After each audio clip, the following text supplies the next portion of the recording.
I never understood why my husband suddenly needed his secretary to accompany him on every business trip until I saw them kissing at our anniversary dinner, a dinner I had spent months planning. As Sean passionately embraced Gabriella Wright, in front of our closest friends and family, everything crystallized with painful clarity. The late nights at the office, the secret phone calls, the sudden interest in his appearance. My husband of 8 years had orchestrated the perfect platform for my public humiliation. The crystal champagne flute trembled slightly in my hand, as Sean clinked his glass with a silver spoon, drawing everyone's attention. Before we jump back in, tell us where you're tuning in from, and if this story touches you, make sure you're subscribed, because tomorrow I've saved something extra special for you. Our anniversary celebration was in full swing at Le Maison, an upscale restaurant I'd booked months in advance. The private dining room glowed with soft amber lighting, reflecting off the faces of 30 of our closest friends and family members. I had spent weeks coordinating with the chef to create Sean's favorite menu, had arranged for a string quartet to play our wedding song, had even worn the sapphire blue dress he once said made my eyes sparkle. "Before we continue celebrating our anniversary," Sean began, his voice carrying an unfamiliar edge that made my skin prickle, "I have an important announcement to make." I smiled expectantly, assuming he was about to thank me for planning this beautiful evening, or perhaps announce a surprise vacation, our long-delayed trip to Greece maybe. Instead, he slowly reached for Gabriella's hand, his fingers interlacing with hers in a gesture of intimacy that made my stomach lurch. "Kayla," he said, finally meeting my eyes with an expression not of guilt, but of almost righteous determination. "I've realized something over these past few months. Sometimes life takes unexpected turns, and we find happiness where we least expect it." The room fell silent. I felt my mother's hand on my shoulder, her fingers tightening in what must have been anticipatory comfort. Somehow, she had sensed what was coming before I allowed myself to acknowledge it. "Gabriella and I have fallen in love," Sean announced, his voice steady while my world imploded. "We never meant for this to happen, but when two souls connect the way ours have, you can't ignore that kind of bond." Gabriella, my husband's secretary of just 2 years, stepped closer to him, her crimson dress, that I'd complimented just 20 minutes earlier, catching the light as she moved. The young woman I'd invited into our home for dinner parties, the woman who'd sent me birthday cards and asked for my advice about office politics, now stood beside my husband with her hand possessively on his arm. "We wanted to be honest with everyone," she added, her voice carrying that saccharine tone I now recognized as calculated rather than sweet. "Especially you, Kayla. You deserve the truth, and we didn't want to continue living a lie." Someone gasped, probably my sister Emma, always quick to react. But it was the scattered, nervous laughter that followed that truly cut deep. These people, our friends, our family, were actually finding awkward humor in this moment of my complete devastation. I caught glimpses of uncomfortable smiles, witnessed the raising of glasses in confused congratulations as Sean continued speaking about new chapters and authentic love. My father stood abruptly, his chair scraping against the hardwood floor. "How dare you?" he started, his face flushed with anger. But I raised my hand, silencing him. This was my humiliation, my marriage disintegrating before an audience, my moment to control. I stood slowly, smoothing the blue dress I had so carefully chosen for this occasion. The weight of 30 pairs of eyes pressed against me as the silence thickened. "Well," I said, my voice steadier than I felt, "I suppose this explains the mysterious weekend conferences and the new cologne I didn't recognize." I took a deliberate sip of champagne, using the moment to compose myself. "And Gabriella, dear, now I understand why you were so interested in which evening I'd be planning this celebration. How thoughtful of you both to choose our anniversary for this charming announcement." Sean had the audacity to look uncomfortable. "Kayla, we didn't want to hurt you." "No," I interrupted, setting my glass down with precise control, though every cell in my body screamed for me to throw it. Perhaps you shouldn't have chosen our 8th anniversary dinner for this little revelation. But then again, I turned to Gabriella. You always did have impeccable timing, didn't you? The diamond bracelet Sean had given me for our 5th anniversary suddenly felt heavy on my wrist. With deliberate care, I unclasped it and placed it next to my champagne glass, the diamonds catching the light as they settled onto the pristine, white tablecloth. You'll regret this, I said softly, but with absolute conviction. It wasn't a threat. It was a promise. The slight falter in Gabriella's practiced smile, the momentary uncertainty that flickered across Sean's face told me they caught my meaning. Kayla. Gabriella stepped forward, reaching out as if to touch my arm. I stepped back, my movement so smooth it made her gesture appear clumsy and inappropriate. Thank you all for coming to celebrate tonight. I addressed the room, my voice carrying the warmth of an Arctic wind. Please enjoy the dinner Gabriella helped me select. After all, I smiled directly at her. She certainly knows Sean's appetites better than I do now. As I walked out of La Maison that night, head high and steps measured, I heard the explosion of conversations behind me. Let them talk. Let them speculate. They had no idea what was coming, because while Sean and Gabriella had spent months planning their grand revelation, they'd forgotten one crucial detail about me.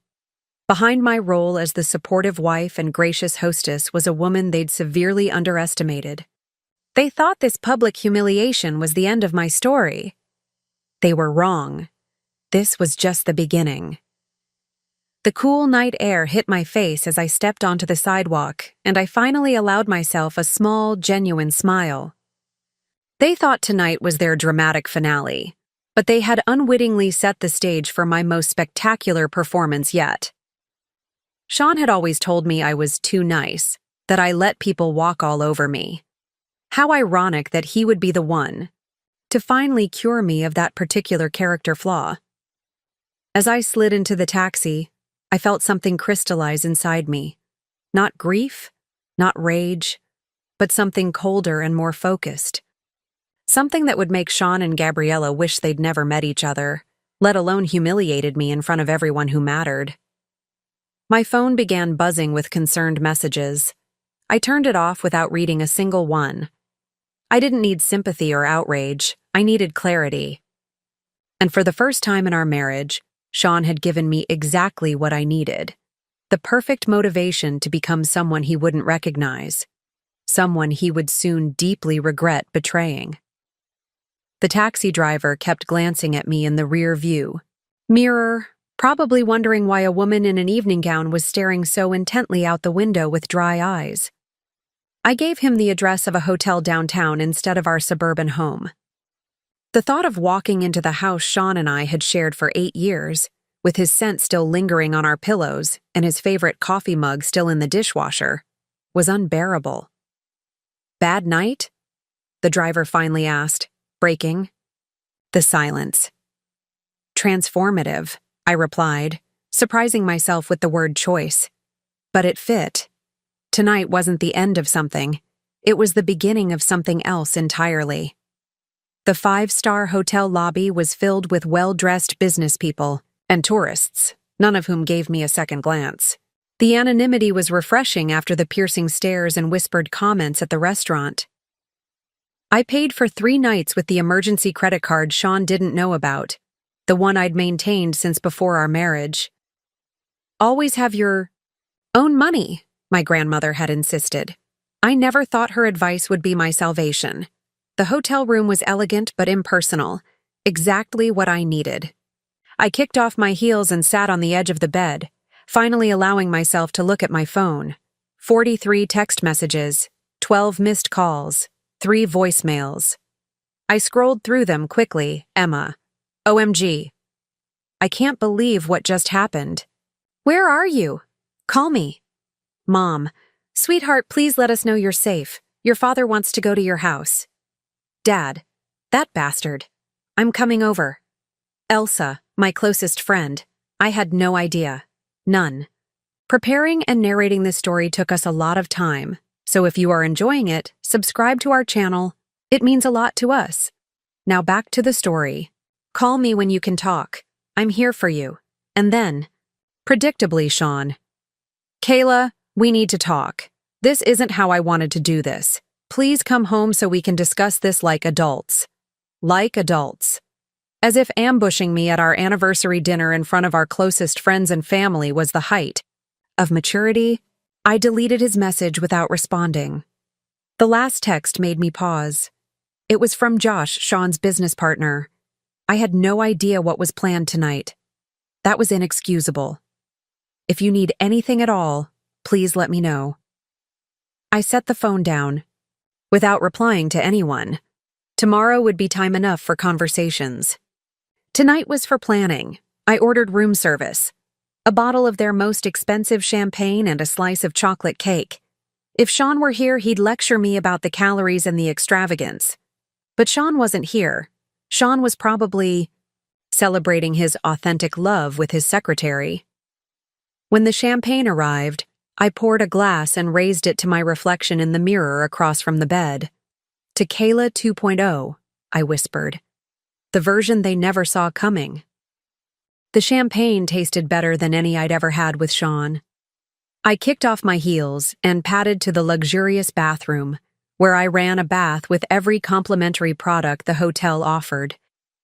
As I soaked in the fragrant water, I mentally cataloged what I knew about Sean and Gabriella.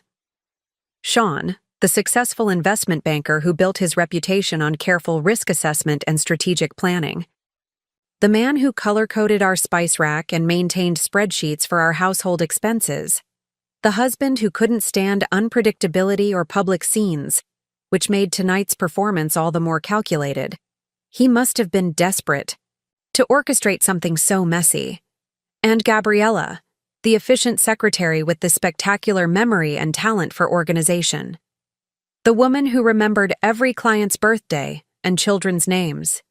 Who had systematically ingratiated herself with everyone at the firm, including me, who had asked so many seemingly innocent questions about our marriage, our finances, our future plans. A bitter laugh escaped me as I realized how methodically she must have gathered intelligence on my life before she made her move on my husband. I had to admire her thoroughness, even as I planned her downfall. My phone buzzed again from the bedroom. I ignored it, sinking deeper into the water. The tears finally came then, not gentle drops, but racking sobs that echoed against the marble bathroom walls.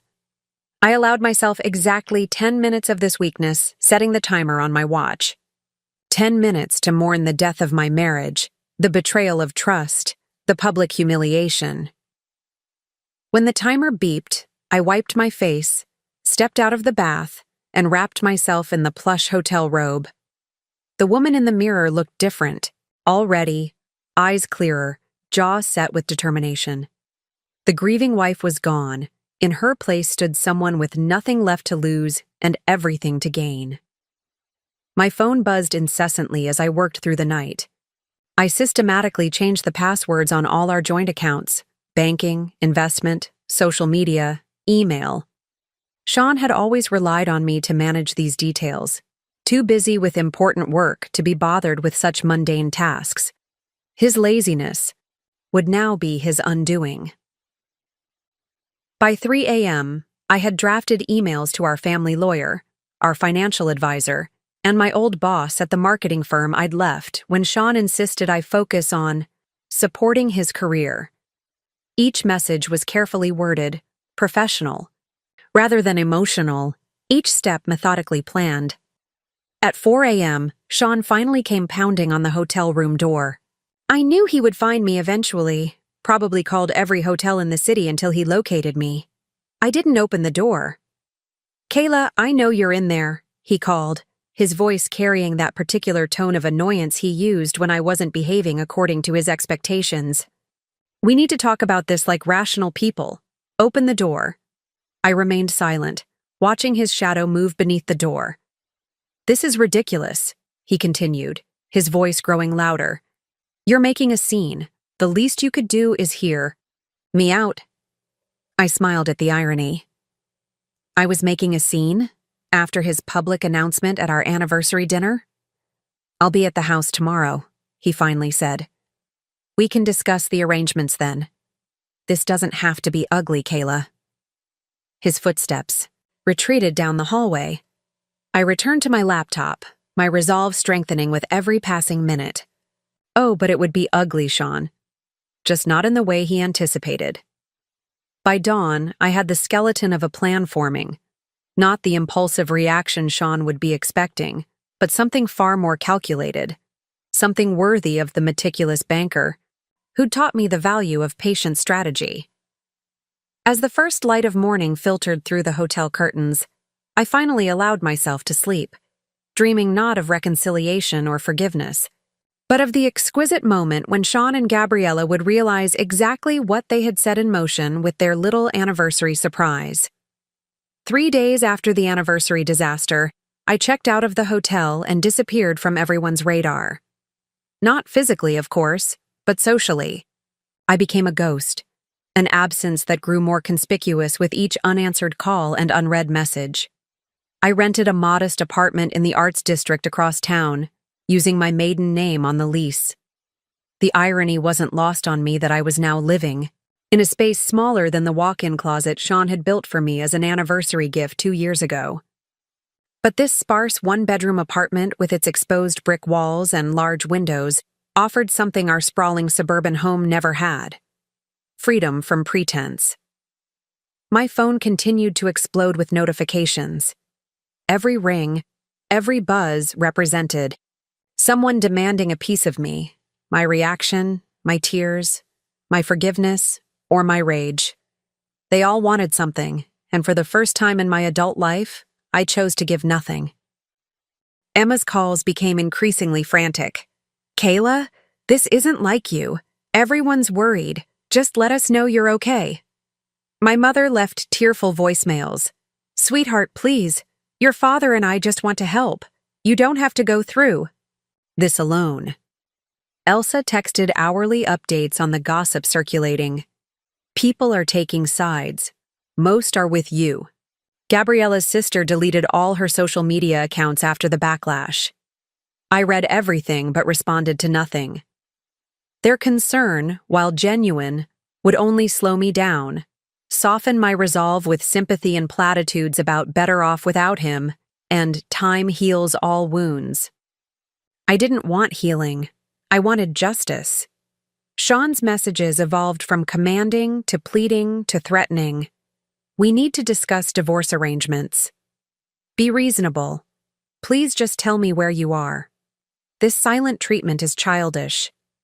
If you don't respond, I'll have no choice but to proceed without your input." His final text made me laugh out loud in my empty apartment. "Kayla, I'm getting worried." This isn't like you. That was precisely the point. The Kayla he knew, the accommodating wife who organized his life, hosted his business dinners, and overlooked his late meetings, no longer existed. He had killed her at La Maison, and he hadn't even realized it yet. On my 4th day of self-imposed exile, I methodically cut my hair, watching the honey-blonde locks fall around me on the bathroom floor. The shoulder-length bob reflected a sharper face in the mirror, highlighting cheekbones that had always been there but somehow seemed more pronounced now. I colored it a deeper, richer brown. Not drastically different, but enough that it would take a moment for people to recognize me. That moment of hesitation was all I needed. I spent my days setting up my new life with meticulous precision. A new bank account under my maiden name, a new phone number known only to my lawyer, a new email address for professional correspondence. My nights were dedicated to research. The leather-bound journal Sean had given me for Christmas became my war plan. In it, I documented everything I knew about Sean's business dealings, his clients, his investments, his habits, and his weaknesses. 8 years of marriage had given me intimate knowledge of the man's every vulnerability, and now I categorized them with clinical detachment, fear of public embarrassment, obsession with professional reputation, reliance on routine, aversion to Financial instability, deep-seated insecurity about his humble origins. Each item on the list represented a pressure point I could leverage when the time was right. Gabriella received similar treatment on the adjacent pages. Her meteoric rise from entry-level receptionist to executive assistant in just 2 years. Her carefully cultivated relationships with every senior partner at the firm. Her social media presence, which had been scrubbed of anything controversial, but still revealed patterns. A preoccupation with luxury brands she couldn't possibly afford on her salary, frequent check-ins at expensive restaurants, a rotating cast of influential friends. The picture that emerged was fascinating. Gabriella wasn't in love with Sean. She was in love with what he represented: status, security, and social advancement. Sean wasn't in love with Gabriella. He was in love with her youth, her admiration, and most importantly, her willingness to reshape herself to suit his needs. They deserved each other.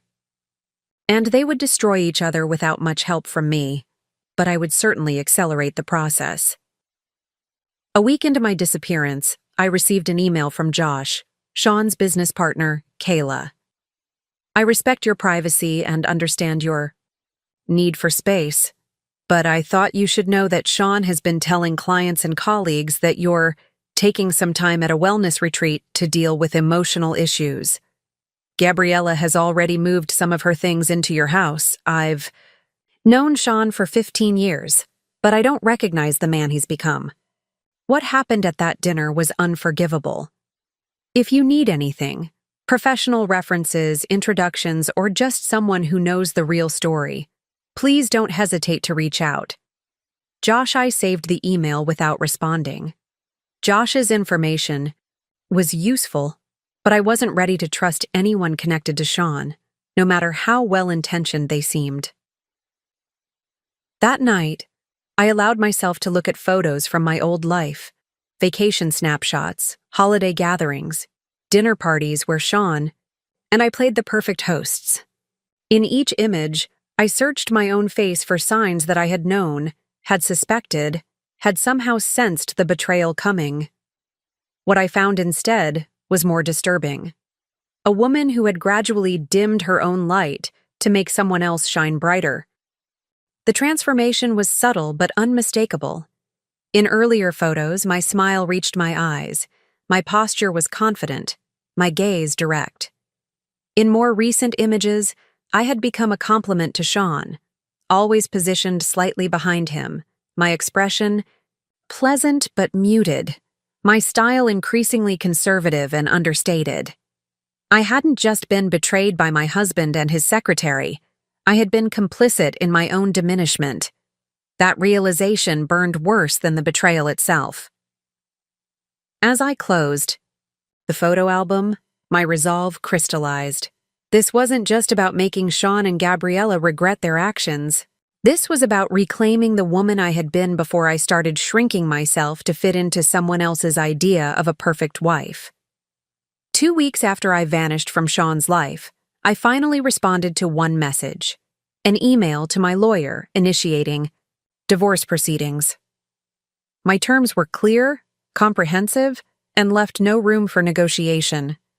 I had documented every business dinner I had hosted, every client I had charmed, every connection I had facilitated that had advanced Sean's career. I had been his unpaid PR consultant, event planner, and social secretary for 8 years, and I intended to be compensated accordingly.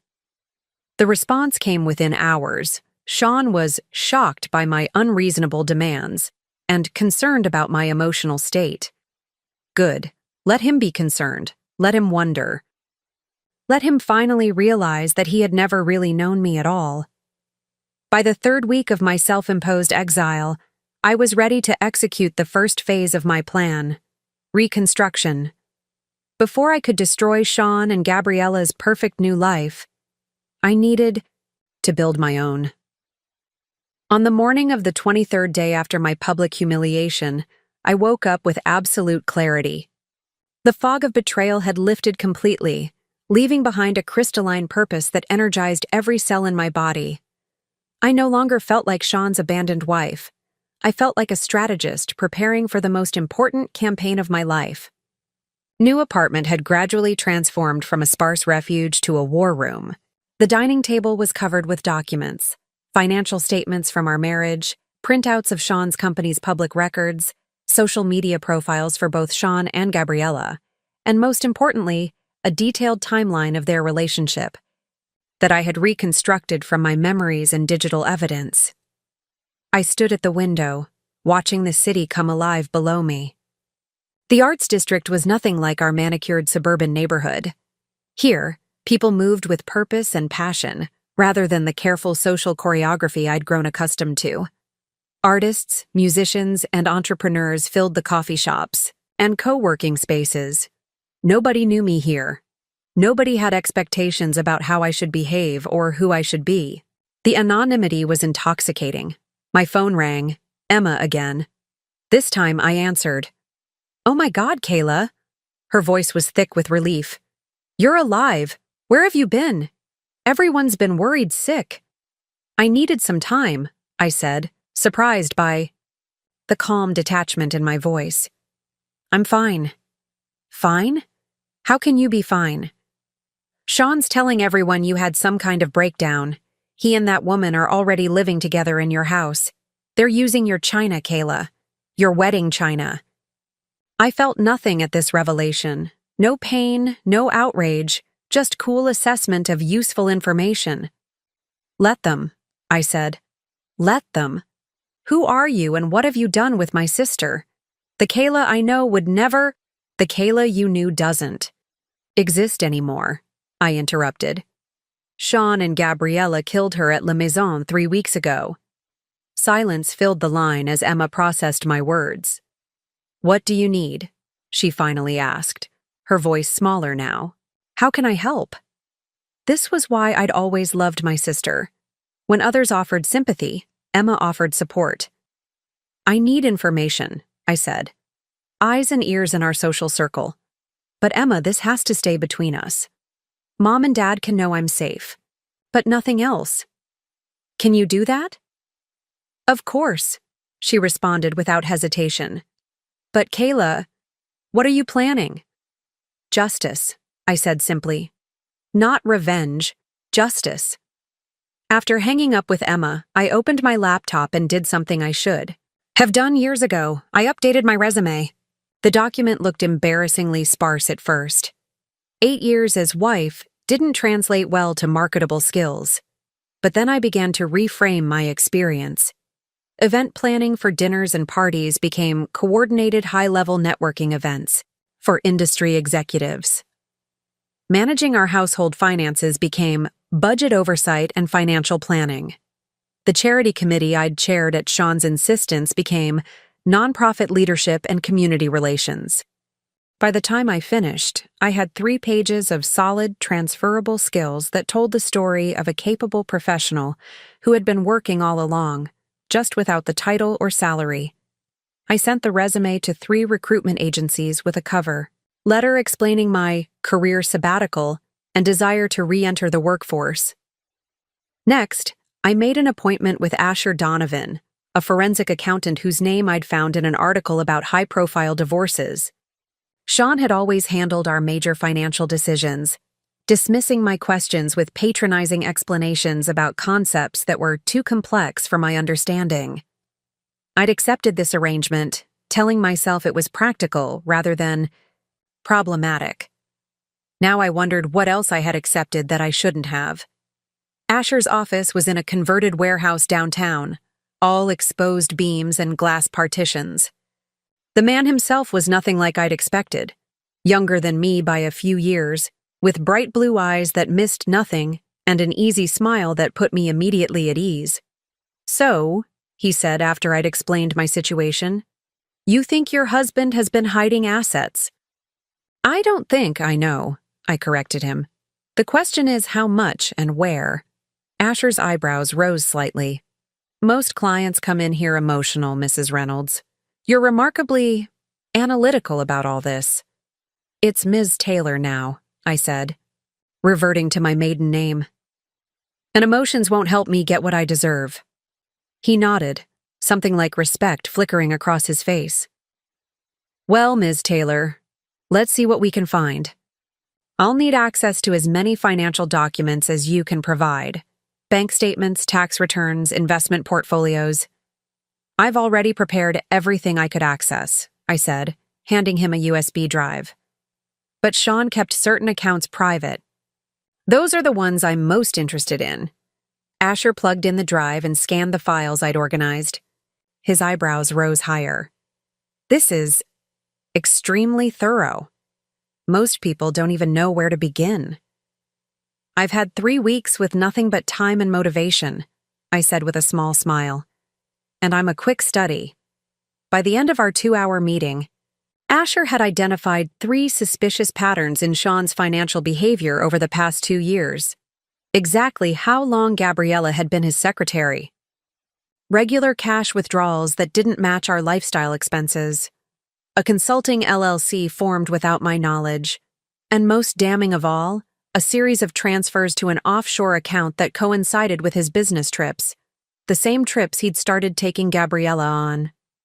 "He's been planning this for a while," Asher said, his voice gentler now, "preparing for a separation financially while maintaining the appearance of a shared life."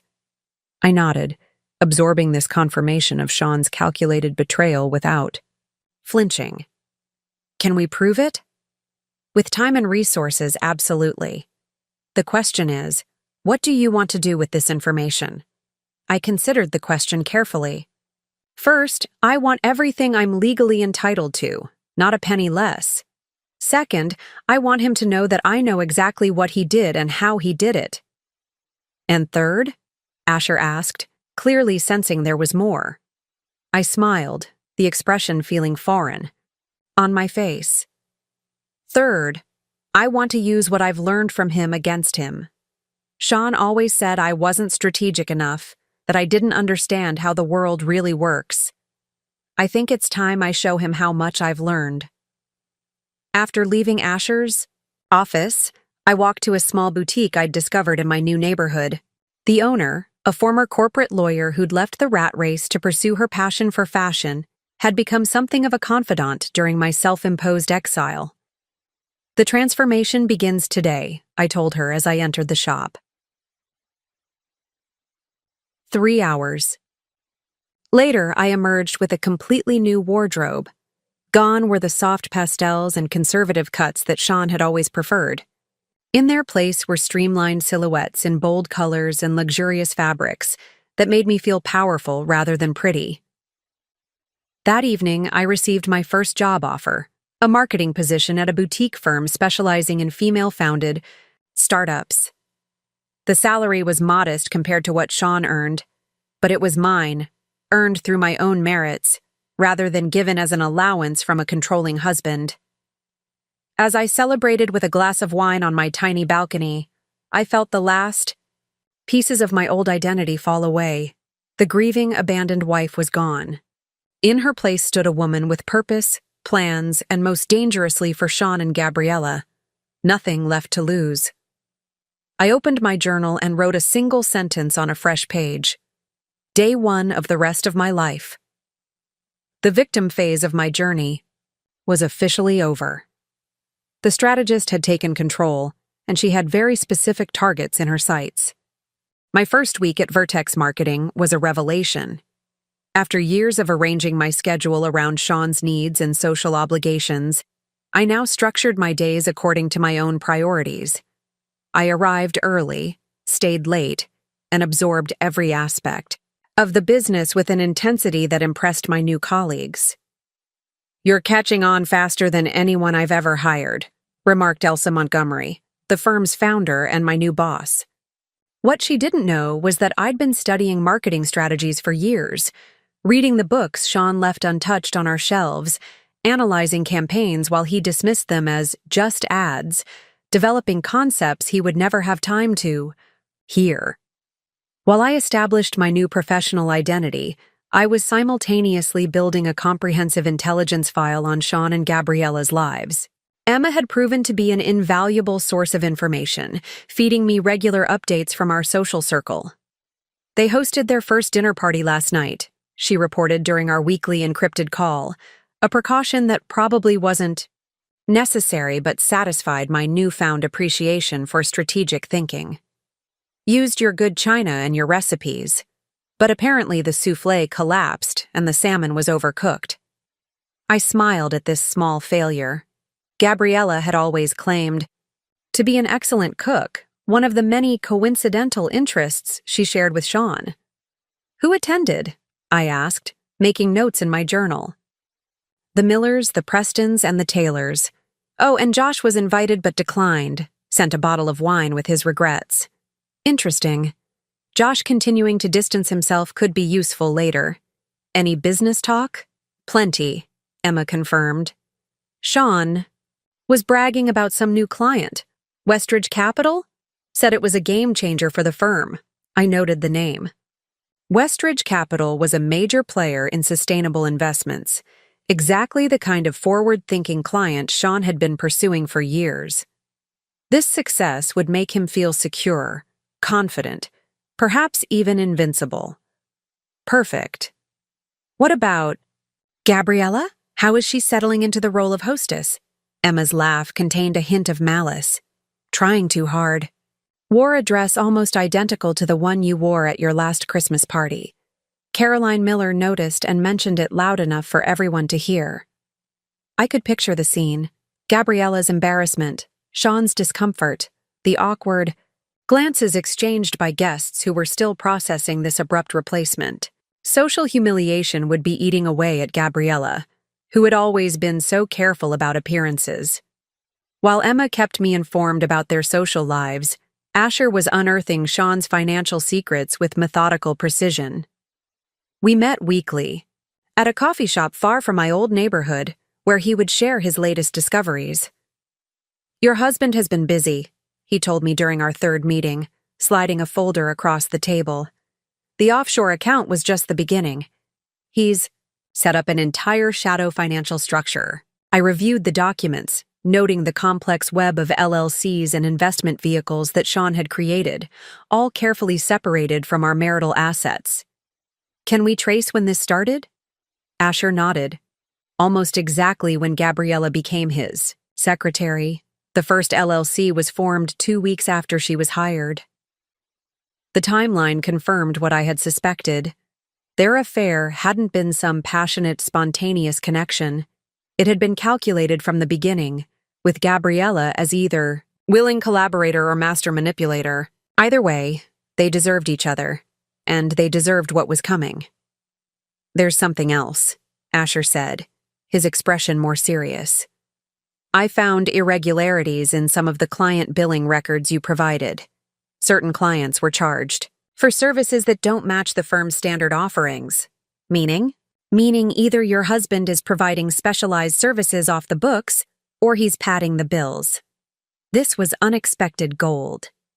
Sean had always prided himself on his ethical standards, at least publicly.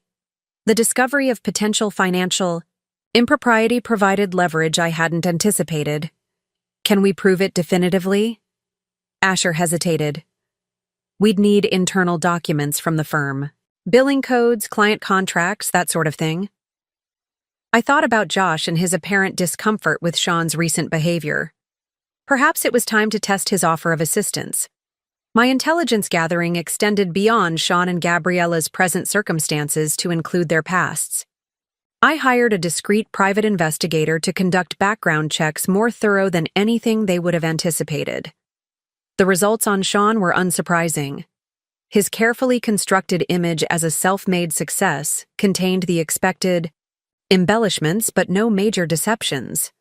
Gabriella's history, however, proved far more interesting.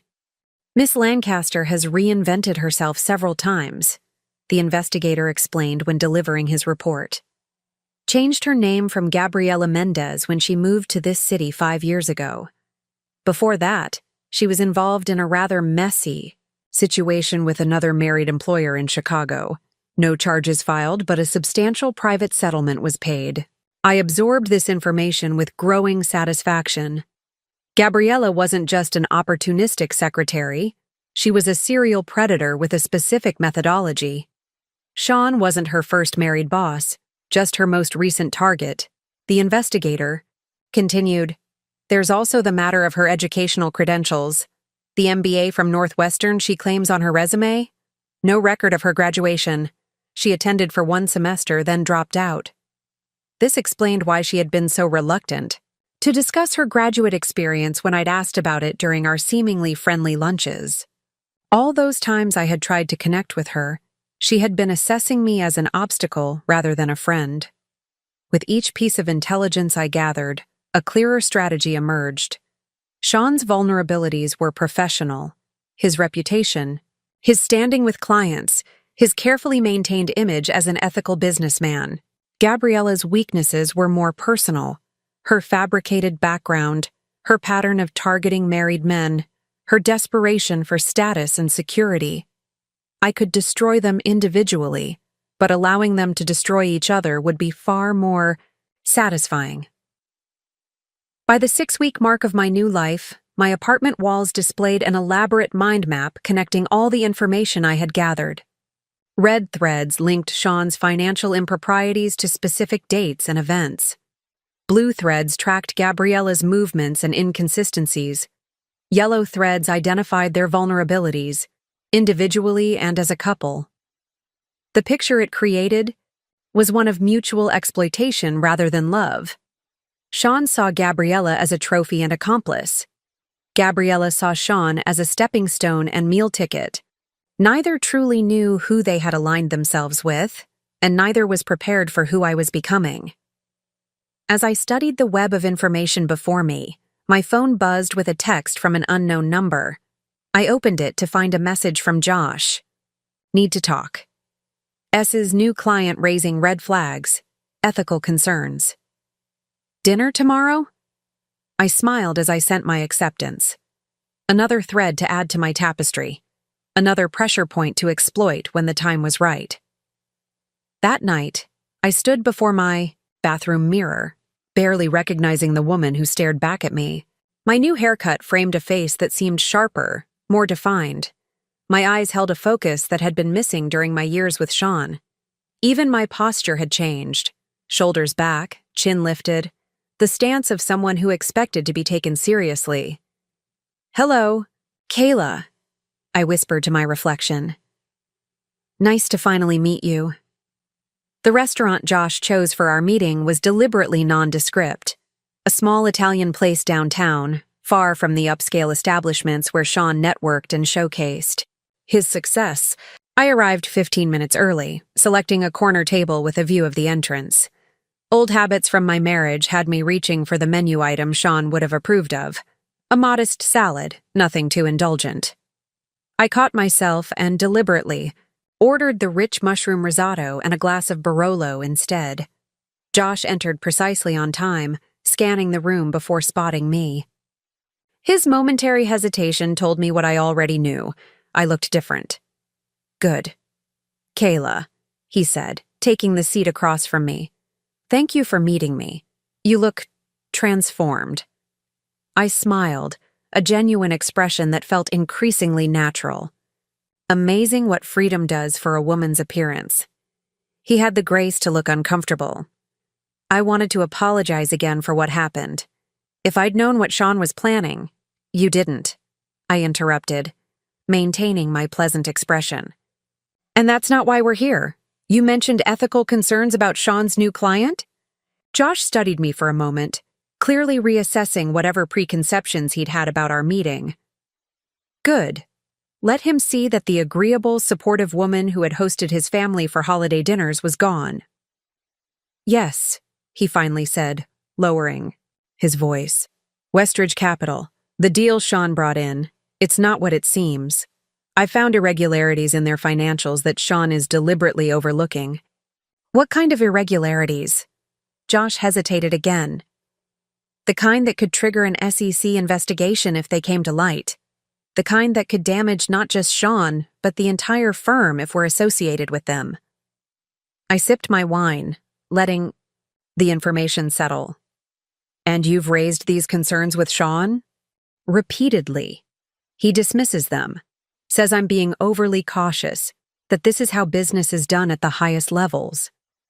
Josh's frustration was evident in the tight set of his jaw. Gabriella is encouraging him. She's been sitting in on meetings. She has no business attending, making suggestions about client management that cross every professional boundary. Fascinating.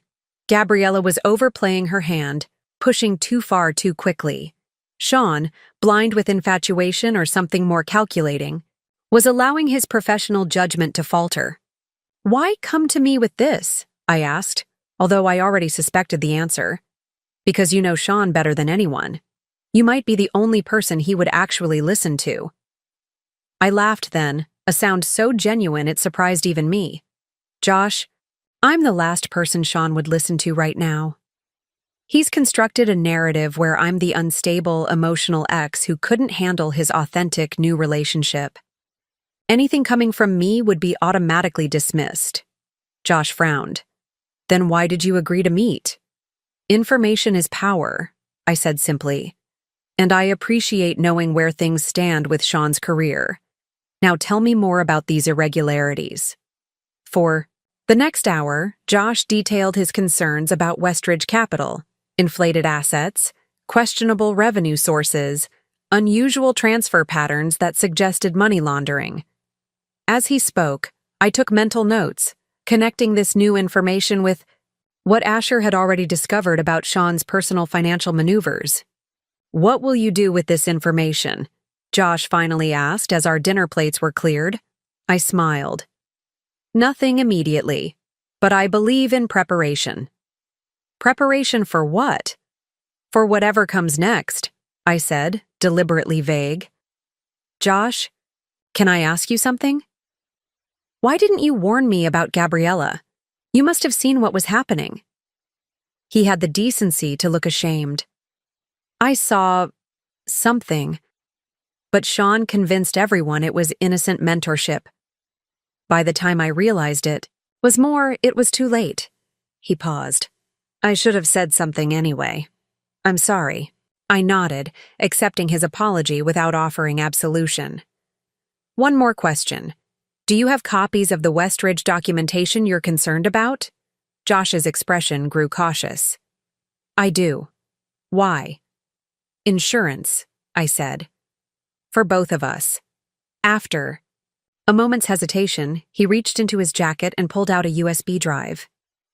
"Be careful with this, Kayla. Very careful." I slipped it into my purse, feeling another piece of the puzzle slide into place. The following morning marked exactly 2 months since the anniversary dinner. I celebrated by signing the lease on a new apartment. Not another temporary hiding place, but a statement piece in a luxury building downtown. The 2-bedroom space with floor-to-ceiling windows and a wraparound balcony cost more per month than I had ever spent on anything without Sean's approval. But my rapidly growing client portfolio at Vertex made it comfortably affordable. "This is quite a change from your current place," the real estate agent commented as I signed the papers. "I'm quite a changed woman," I replied with a smile. That afternoon, I met with a personal styling consultant recommended by one of Vertex's fashion industry clients. After years of dressing to fade into the background of Sean's life, I was ready to command attention on my own terms. "Your coloring is extraordinary," the stylist observed as she studied me. "All these years in neutrals and pastels when you should have been wearing jewel tones and statement pieces." We spent 3 hours rebuilding my wardrobe from the ground up. Gone were the conservative shift dresses and sensible pumps Sean had always praised as classic and appropriate. In their place came structured blazers in rich emerald and sapphire, sleek trousers that emphasized my height, and dresses that celebrated rather than concealed my curves. "Your ex-husband was an idiot," the stylist declared, as I emerged from the dressing room in a crimson sheath dress that made me feel powerful enough to conquer continents. "On that, we completely agree," I laughed. By evening, I had appointments. For a more sophisticated haircut, a session with a makeup artist for everyday techniques that enhanced rather than masked my features, and, most surprisingly, my first ever tattoo consultation. The small phoenix design I was considering represented more than rebellion against Sean's disapproval of permanent body modifications. It symbolized my emergence from the ashes of a marriage that had slowly consumed me. That night, I received my first communication from Sean in weeks. A terse email from his lawyer indicating he was generously offering a settlement that amounted to roughly 18% of our actual marital assets. I forwarded it to my attorney with a single word: laughable. My lawyer's response came within minutes. Given what we now know about his financials, indeed, counter-offering next week as discussed. The confidence in her message reflected our strengthened position, bolstered by Asher's findings and now Josh's information about Westridge. Sean thought he was dealing with the same accommodating woman who had deferred to his judgment for 8 years. He was about to discover his catastrophic miscalculation. The next morning, I did something I had postponed for weeks. I changed my relationship status on social media from married to single. Within minutes, notifications flooded my phone, as friends and acquaintances reacted with shocked comments and sympathy messages. I ignored them all, instead posting a single photo, me in my new crimson dress, standing on the balcony of my soon-to-be new apartment, the city skyline behind. Me as the sun set in brilliant gold and orange. The caption read simply, "Phoenix Rising." Later that day, Emma texted, "Sean saw your post. Never seen him so rattled. Kept checking his phone during a business lunch with potential clients. Gabriella looked like she'd swallowed something sour." I smiled at the update. The first small tremor before the earthquake. Time to increase the pressure. That evening, I accepted an invitation I would have declined just months ago, a networking event hosted by one of Vertex's most influential clients. I arrived wearing an outfit that announced my transformation without saying a word, a midnight blue jumpsuit that conveyed confidence without trying too hard, accessorized with a single striking piece of jewelry, a silver phoenix pendant that rested just below my collarbone. As I circulated through the crowd, introducing myself with my maiden name and my new professional title, I felt a sense of authentic power I had never experienced as Sean's wife. Here, people were interested in my ideas, my expertise, my perspective, not my connection to a successful husband. 3 different executives asked for my business card. 2 potential clients requested meetings. 1 particularly forward venture capitalist asked me to dinner, which I declined with a smile that left the door deliberately ajar for future professional collaboration. By the time I returned to my apartment that night, Kayla Taylor, rising marketing consultant, professional in her own right, woman with a plan, felt more real than Kayla Reynolds had in years. The transformation wasn't just external, it had penetrated to my core. I updated my war room wall with new information from Josh, stepping back to admire the intricate web of connections. The trap was nearly set. Soon, very soon, it would be time to spring it. 3 months after the anniversary dinner, I moved into my new apartment.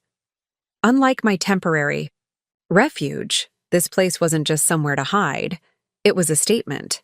Floor-to-ceiling windows offered panoramic views of the city, including, ironically, the financial district where Sean's office was located. From my living room, I could quite literally look down on his workplace.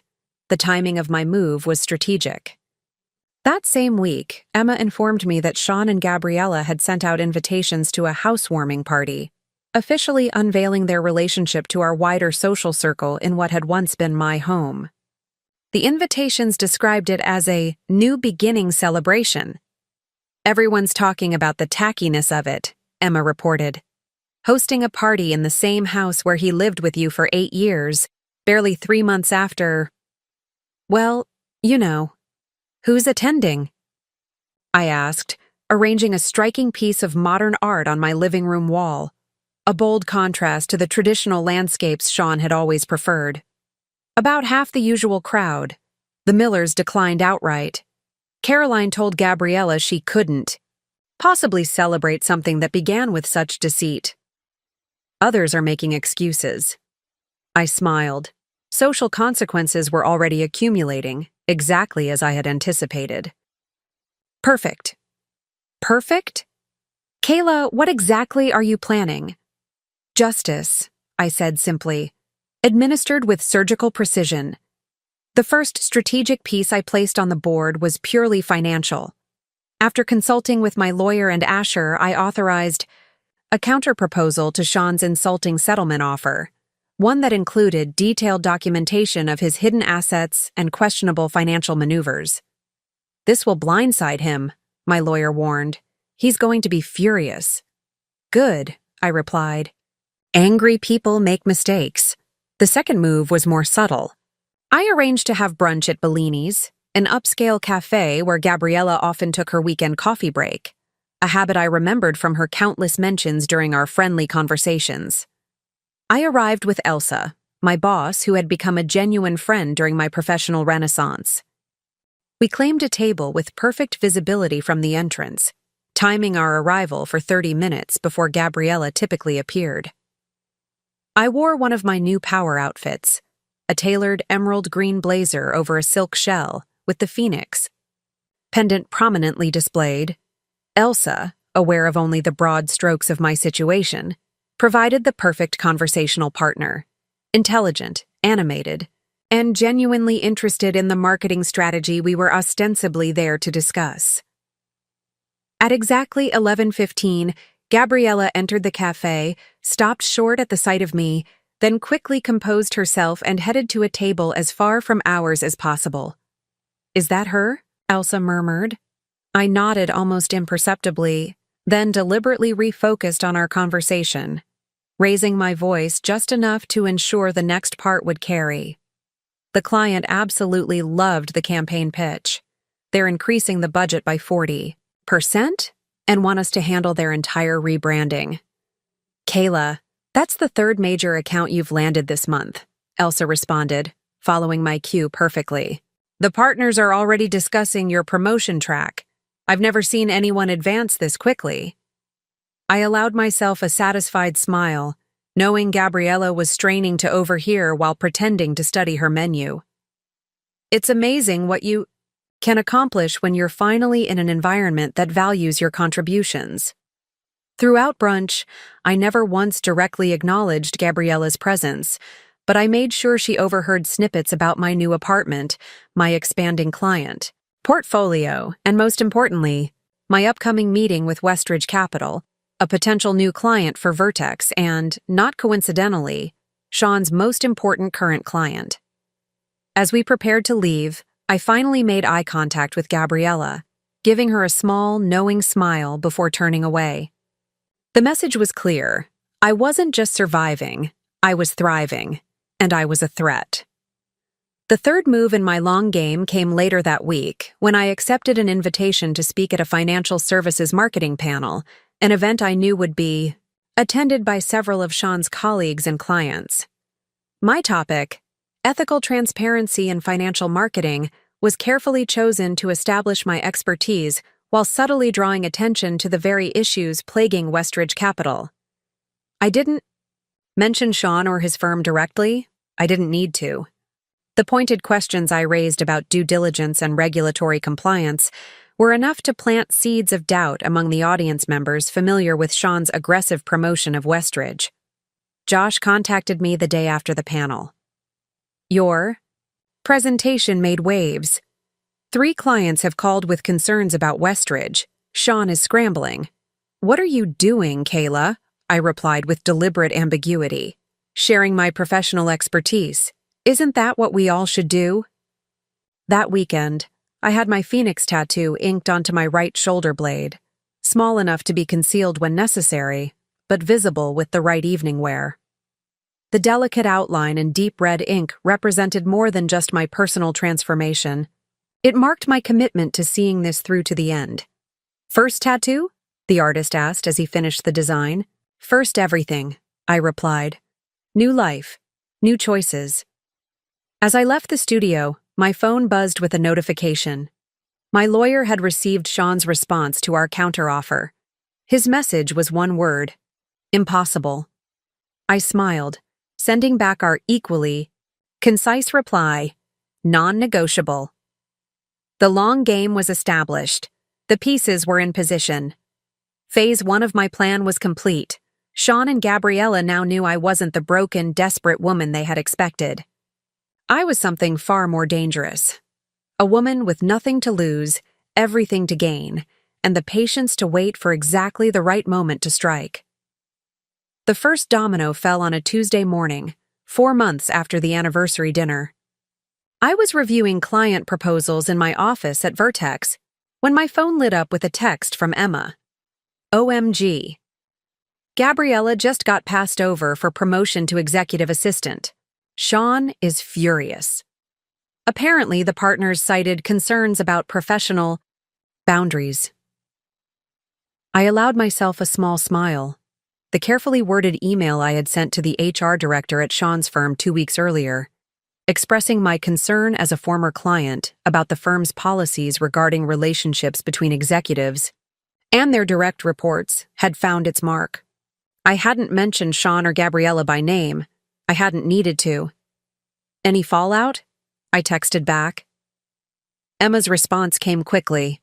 S made a scene in the partners' meeting. G crying in bathroom. Rumors flying. Perfect. The first crack in their professional facade, and I hadn't directly done anything that could be traced back to me. Just a concerned citizen inquiring about corporate policies. My second move targeted their social standing. The annual charity gala for the Children's Hospital, an event I had co-chaired for years, was approaching. Traditionally, Sean and I had purchased a premium table, hosting key clients and colleagues. This year, I made a donation 3 times our usual amount, but requested anonymity to focus on the cause rather than recognition. Then, through Emma, I ensured that Gabriella learned of the donation amount, which would put pressure on her and Sean to match or exceed it. A financial stretch given Sean's current legal expenses and the lifestyle upgrade Gabriella was demanding. Ikes. Phone rang that afternoon. Sean's number. After months of communicating solely through lawyers, his direct call confirmed my strategy was working. I let it go to voicemail. Kayla. His voice sounded strained. This childish financial warfare needs to stop. The counterproposal is absurd. The charity donation is transparent manipulation. Call me back so we can discuss reasonable terms. I forwarded the voicemail to my lawyer with a note. Evidence of harassment. Please remind Mr. Reynolds that all communication should go through proper channels. An hour later, Sean received a cease and desist letter regarding direct contact. Another small humiliation in front of his legal team. The third pressure point I activated was more subtle but potentially more damaging. Using the information Josh had provided about Westridge Capital's irregularities, I crafted a meticulously researched market analysis that highlighted risk factors in companies with Westridge's exact profile, without ever naming them specifically. The report was circulated to Vertex's financial sector clients, including 3 investment firms that did regular business with Sean's company. Within days, one of these firms requested a meeting with Sean to discuss concerns about their Westridge exposure. Another quietly began reducing their position in Westridge-related investments. The third reached out to Vertex, specifically requesting me to conduct a reputation management assessment. This last development was particularly satisfying. In the meeting, the investment firm's CEO mentioned that they had been impressed by my insights and were reconsidering certain strategic relationships based on my analysis. The beauty of these moves was their plausible deniability. I wasn't directly attacking Sean or Gabriella. I was simply excelling in my new professional role, making charitable contributions, and inquiring about corporate policies. The consequences they experienced were natural results of their own actions and vulnerabilities.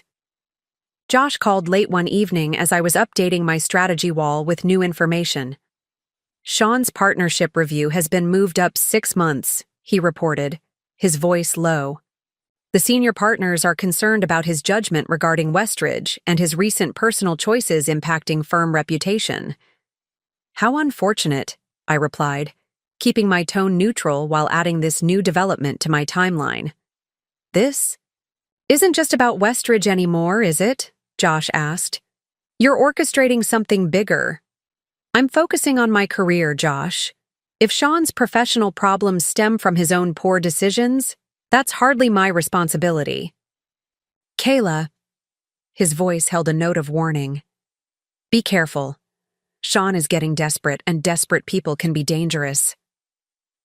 I thought about the security system I'd had installed in my new apartment, the doorman I'd befriended with thoughtful gifts, the precautions I'd taken with my digital footprint.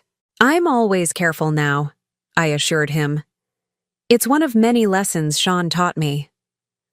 After hanging up, I poured myself a glass of wine and stepped onto my balcony, gazing at the city lights. Somewhere out there, Sean and Gabriella were beginning to feel the ground shift beneath their feet. Not dramatically enough to send them tumbling yet, but enough to create the first tremors of doubt. 2 days later, Emma reported that Gabriella had been conspicuously absent from a client dinner, where partners' significant others were typically included. Sean claimed she had a migraine, but Caroline Miller overheard him arguing on the phone with her just before dinner. Something about appearances and timing. The cracks were widening. That weekend brought the most visible sign yet that my strategy was working. I was having brunch at an outdoor cafe when I spotted them across the street, Sean and Gabriella, engaged in a heated argument. Her gestures were animated, her face flushed with anger. He kept looking around, clearly concerned about who might be witnessing their dispute. I sipped my mimosa and observed without hiding. When Sean finally noticed me, the shock on his face was palpable. I raised my glass in a small salute, then returned to my meal as they hurried away. Later that day, I received another voicemail from Sean, this one markedly different in tone. This has gone far enough, Kayla. What do you want? Just tell me what it will take to end this. Progress. He was beginning to understand that the perfect life he had envisioned with Gabriella was unraveling, not through any grand, dramatic action on my part, but through a series of small, strategic moves that exploited the inherent weaknesses in their relationship and professional lives. The final element of my first phase came in the form of the charity gala itself. I attended alone, wearing a stunning red gown with a low back that displayed my phoenix tattoo. I had been briefly tempted to bring a date, the venture capitalist who had been persistent in his interest, but decided the visual impact of my solo entrance would be more powerful. I was right. The whispers began the moment I stepped into the ballroom. After months of near invisibility, my reemergence as a confident, transformed woman created exactly the stir I had anticipated. When Sean and Gabriella arrived 20 minutes later, the contrast was striking. He looked tense and tired. She overdressed and trying too hard. Throughout the evening, I circulated among the guests, reconnecting with old friends and making new professional contacts. I never once approached Sean and Gabriella's table, but I made sure to be enthusiastically welcomed by the very social circles that were increasingly keeping them at arm's length. The event chairman publicly acknowledged my generous anonymous donation during his speech, and while he respected my request not to name me, the meaningful glance in my direction ensured everyone knew the source. The polite applause that followed carried an undercurrent of collective understanding. As I left the gala, I passed close to their table. Gabriella was staring at her phone, her expression troubled. Sean was watching me, his face unreadable. "Enjoying your new beginning?" I asked softly, the first words I had spoken directly to him in 4 months. Before he could respond, I walked away, feeling the weight of his gaze between my shoulder blades where the phoenix spread its wings. Phase 1 was complete. The foundation of their relationship, built on betrayal and public humiliation of me, was beginning to crumble under the weight of professional setbacks, social isolation, and the first whispers of financial strain. They had expected me to disappear into broken-hearted obscurity. Instead, I had re-emerged stronger, more successful, and with a clear message. This was just the beginning. 5 months into my new life, I expanded my strategy beyond subtle pressure to active dismantling of Sean and Gabriella's carefully constructed reality. While Phase 1 had created cracks in their foundation, Phase 2 would target the structural supports of their relationship and professional standing. My first expanded move centered on Gabriella's fabricated credentials. The MBA from Northwestern she had claimed on her resume, the qualification that had helped her secure her position at Sean's firm, was a complete fabrication, as my private investigator had confirmed. I arranged coffee with Meredith Collins, the HR director at Sean's firm, ostensibly to discuss potential collaboration between our companies on a recruitment initiative. Our conversation flowed naturally from industry trends to best practices, until I casually mentioned the recent high-profile case of a financial executive fired for resume fraud. It's surprising how many firms don't thoroughly verify educational credentials, I remarked. At Vertex, we've implemented a comprehensive verification process, especially for employees with access to sensitive client information. Meredith nodded emphatically. We've actually just strengthened our verification policies after a recent situation. Her meaningful pause told me everything I needed to know. They were already investigating Gabriella. I simply smiled and steered the conversation elsewhere, my work already done. The seed had been planted months ago with an anonymous tip. Now I was simply accelerating the harvest. 3 days later, Emma texted, "Emergency meeting at S's firm. G called in by HR and senior partners. S looks like he's about to explode." The second expanded front involved Sean's new prize client, Westridge Capital. Using the documentation Josh had provided, I prepared a comprehensive analysis of their questionable practices, then anonymously submitted it to the financial regulatory authorities. I didn't allege fraud directly, just highlighted patterns requiring further investigation, and included enough documentation to ensure they couldn't dismiss it. Simultaneously, I arranged for Vertex to pitch Westridge's main competitor, Positioning, myself as the account lead with unique insights into market vulnerabilities. When we secured the account, I made sure the press release emphasized my role and expertise. The industry newsletter coverage was gratifyingly direct. Taylor's strategic approach directly challenges marketing positions established by Reynolds Capital Management for competitor Westridge, raising questions about market viability for both financial entities. Sean would recognize the deliberate encroachment on his professional territory. More importantly, his partners would see it too. The third and most personal expansion of my strategy targeted the narrative of their relationship. Through Emma and other social connections, I had perpetuated the whispered truth that Gabriella was not Sean's first office affair. There had been 2 others that I had forgiven and kept private to protect our marriage. Information I had never shared until now, and only with selected individuals who could be counted on to spread it further.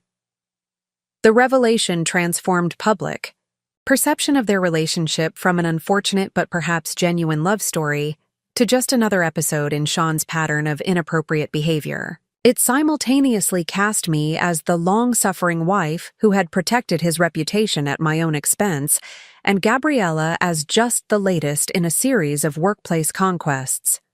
"The country club practically vibrates when they enter," Emma reported, after a weekend luncheon. Caroline Miller actually stood up and moved tables when they were seated near her. Gabriella tried to engage Jennifer Wilson in conversation about the charity committee, and Jennifer looked right through her as if she weren't there. "And Sean?" I asked, updating my strategy wall with this new information. "Drinking too much, checking his phone constantly, snapped at the server twice. The pressure was building. Time to increase it further." My lawyer filed a motion to depose Gabriella in the divorce proceedings, citing her as a material witness to financial decisions made during the marriage. The legal justification was sound. She had been Sean's secretary with access to his calendar, communications, and financial documentation. But the real purpose was strategic, forcing her to testify under oath about when their relationship began, potentially exposing both her lies and Sean's. The notification arrived during an important client meeting at Sean's firm. Emma's sources reported that Gabriella had received the document, burst into tears, and locked herself in the restroom for over an hour, causing Sean to miss half the presentation. That evening, I received another call from Sean, which I again let go to voicemail. "This has to stop." His voice sounded ragged, desperate.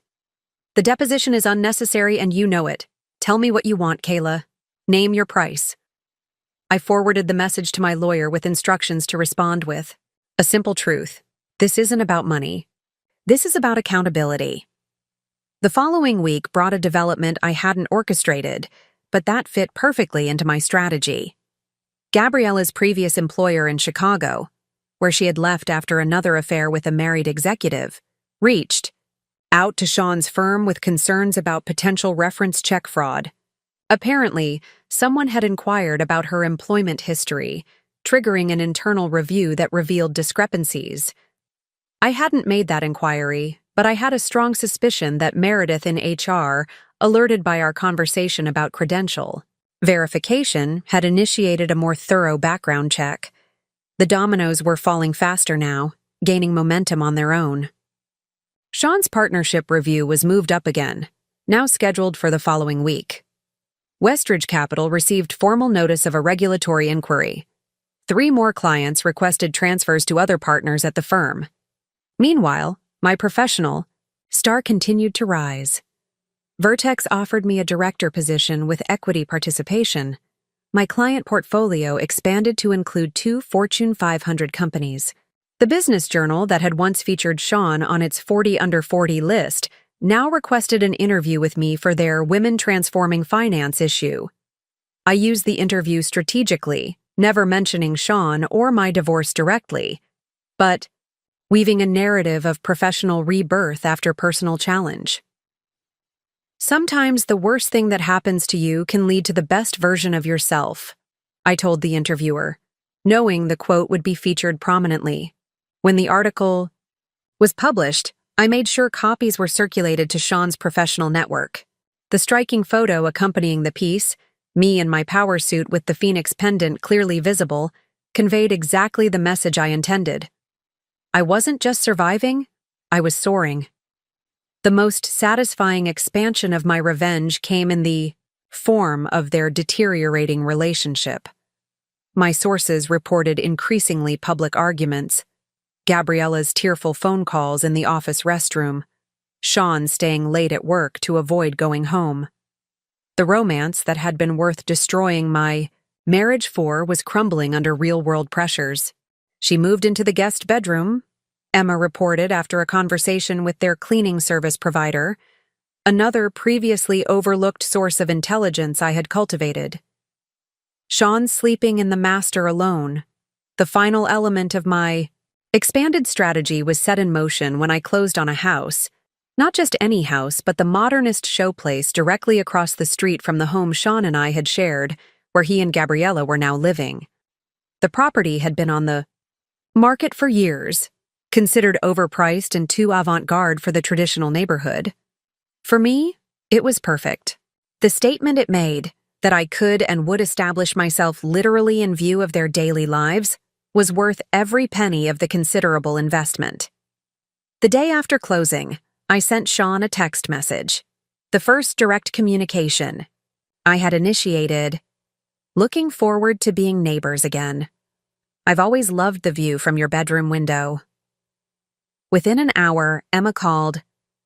"Sean just put the house on the market, listed it 20 minutes ago. They're moving out."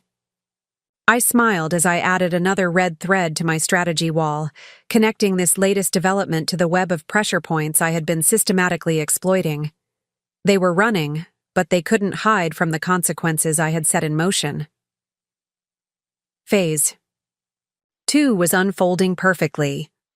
The scope of my revenge had expanded beyond their relationship to encompass their professional standing, social connections, financial security, and peace of mind. Each aspect of their lives that had seemed so solid when they humiliated me at our anniversary dinner was now fracturing under precision-targeted pressure, and I was just getting started. 6 months after the anniversary dinner, Sean and Gabriella were showing unmistakable signs of strain. What had begun as small cracks in their perfect facade had developed into structural damage visible to everyone in their professional and social circles. I observed their deterioration from a calculated distance, gathering intelligence through my network while maintaining my own upward trajectory.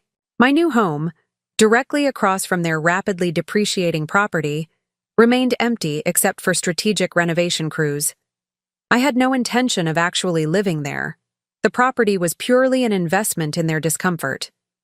They dropped the asking price again, Emma reported over our weekly lunch. Third reduction in 2 weeks. Gabriella is apparently furious. She'd already started working with an interior designer for their new place. I nodded, savoring my salmon as I absorbed this information. Any bites?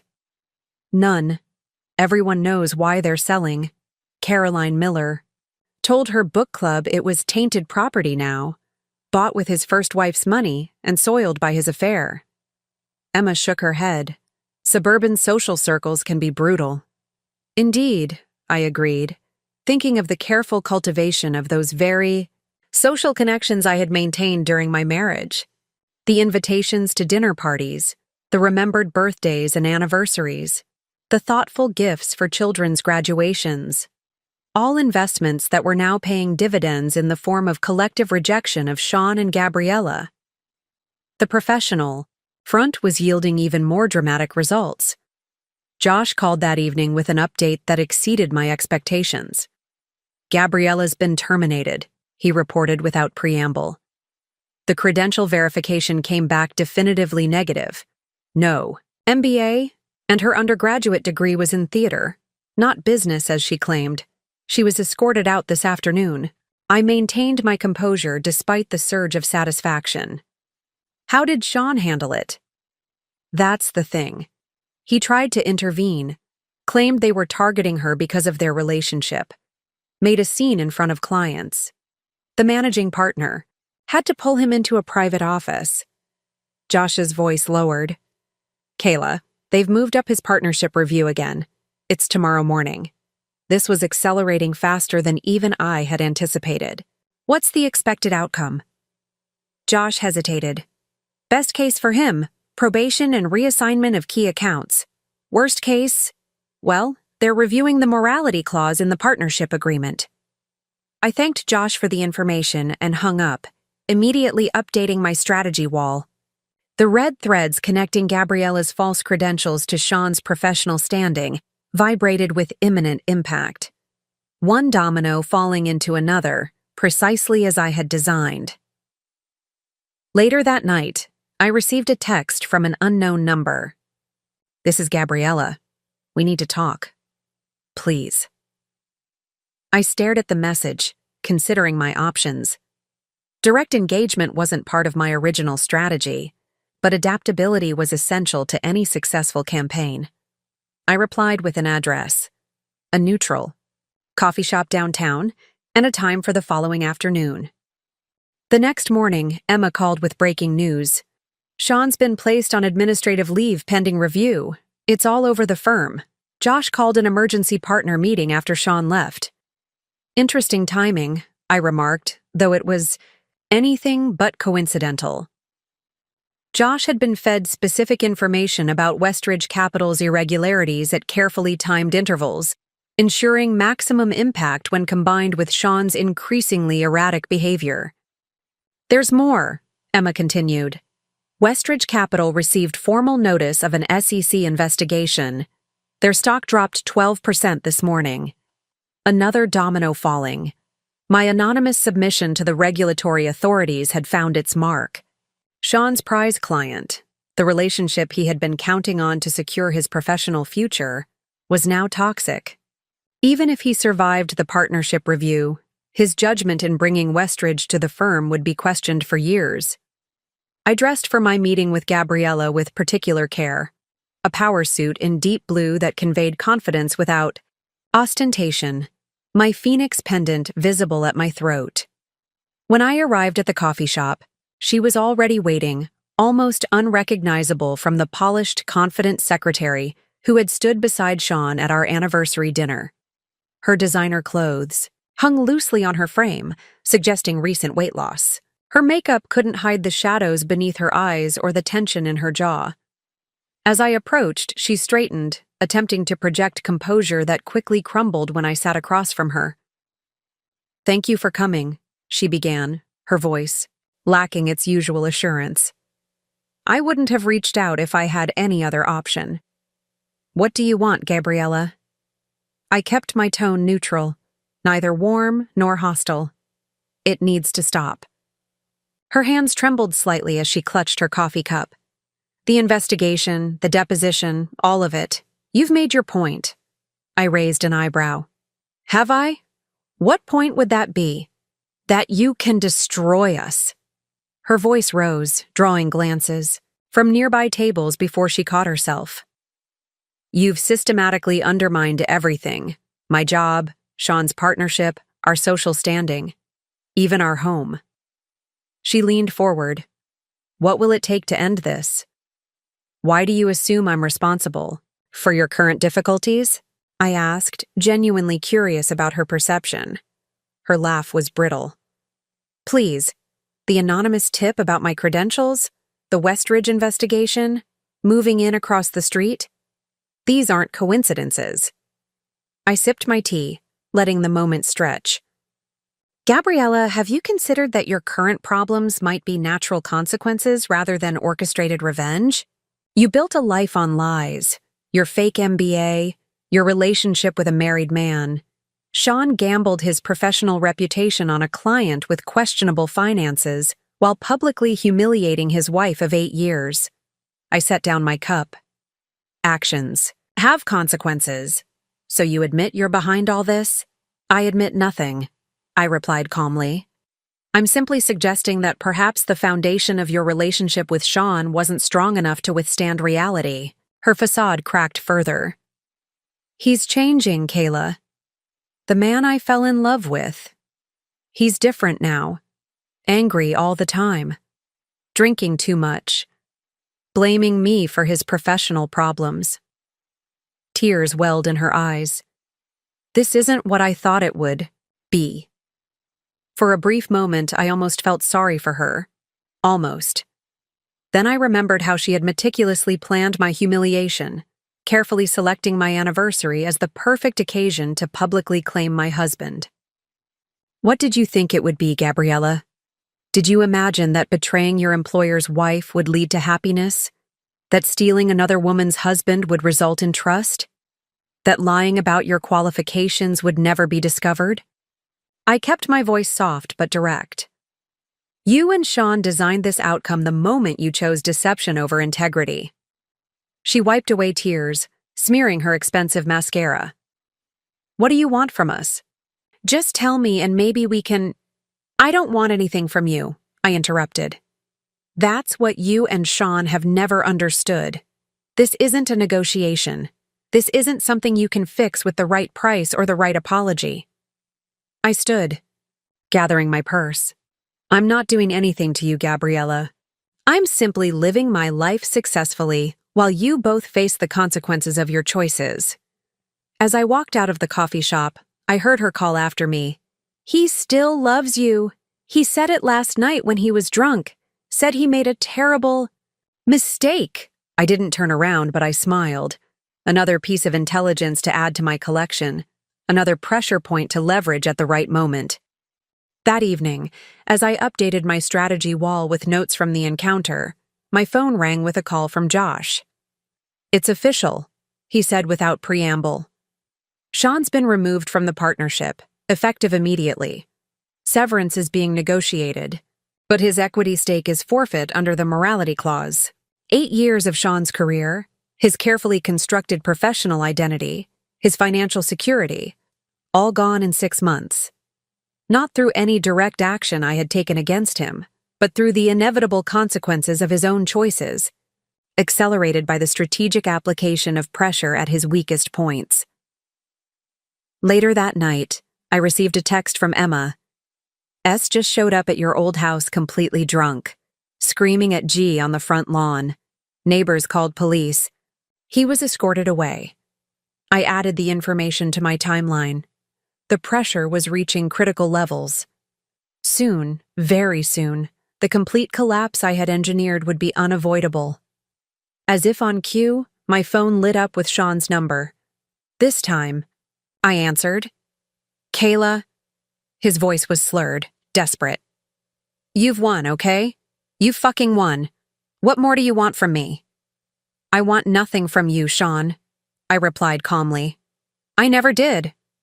Bullshit, he shouted. You've systematically destroyed everything I've built. No, Sean.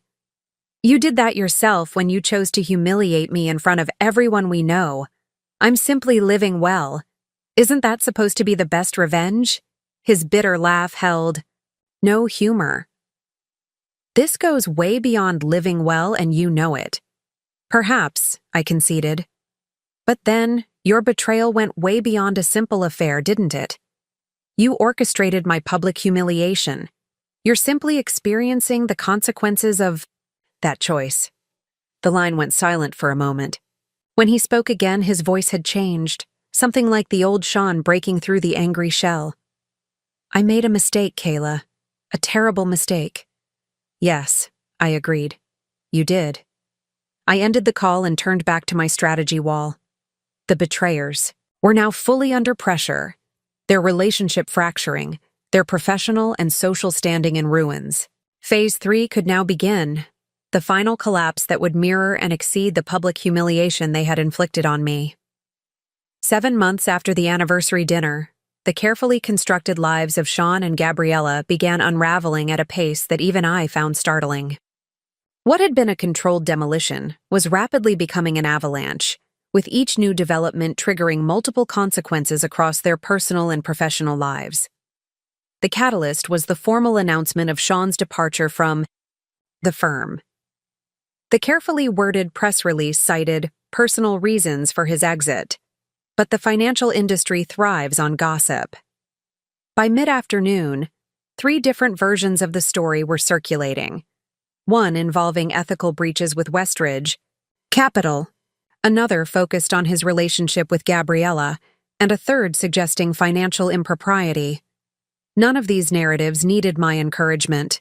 They spread organically through the networks I had cultivated, growing more damaging with each retelling. By evening, Sean's professional reputation lay in tatters. Emma called with the social fallout. They've been dropped from the club membership committee's consideration, and the invitation to the Wilsons' annual holiday party was rescinded. Caroline personally called to tell Gabriella they weren't welcome. The property across from their house, my strategic investment, received its first renovation deliveries that same day. Trucks arrived early in the morning, unloading materials with just enough noise to be noticeable without violating any ordinances. The architect I'd hired made a point of examining the property line shared with Sean's house, taking numerous photos and making notes.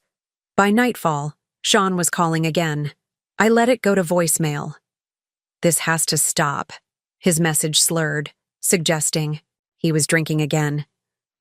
The firm is spreading lies about me. Westridge is threatening to sue. No one will even take my calls. Is this what you wanted? I forwarded the message to my lawyer without comment. The following morning brought the next major blow.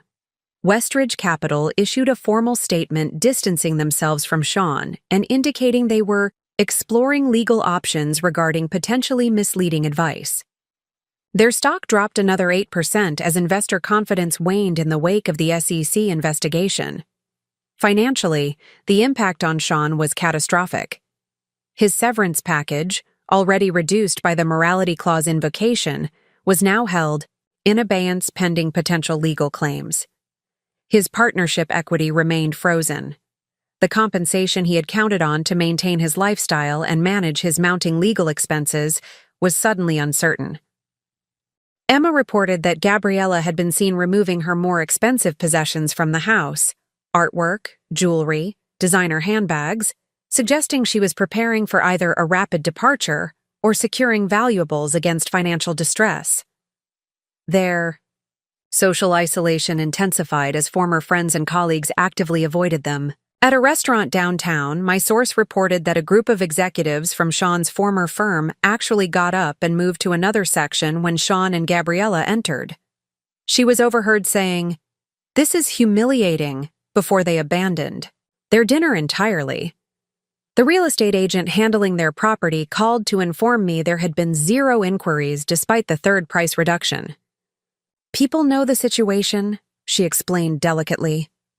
"Nobody wants to purchase a home with that kind of energy." I increased the pressure further by accepting a featured speaker role at the financial industry conference where Sean had been scheduled to participate on a panel. The organizers, aware of his recent departure from the firm, had scrambled to find a replacement.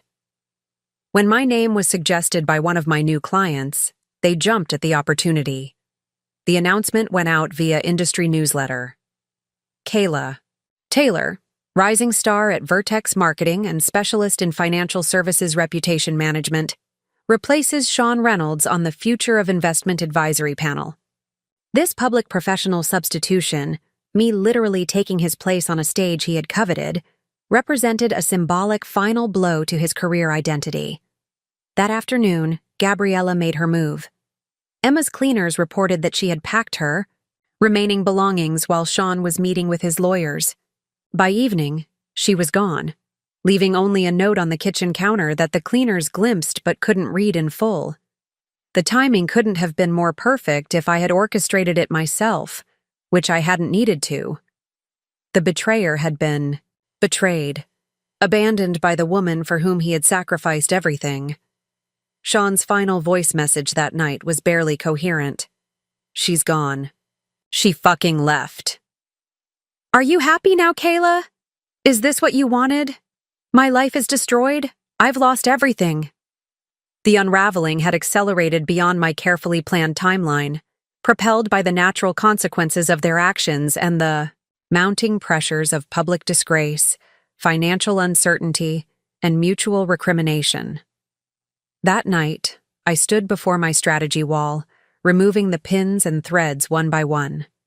The elaborate map of vulnerabilities and pressure points that had guided my campaign was no longer necessary. The momentum of their collapse had taken on a life of its own, fueled by the very social and professional mechanisms they had once used to their advantage. I had succeeded not by attacking them directly, but by strategically undermining the foundations of their relationship and professional standing, then allowing natural consequences to take their course. Their collapse, when it came, was both comprehensive and self-perpetuating. As I removed the last thread from the wall, my phone lit up with a text from Josh. "Sean's asking to meet with me tomorrow. Says he wants to make things right." "What?" "Should I tell him?" I smiled as I replied. "Tell him it's too late." 8 months after the anniversary dinner, Sean's complete collapse played out with a swiftness and totality that exceeded even my calculated expectations.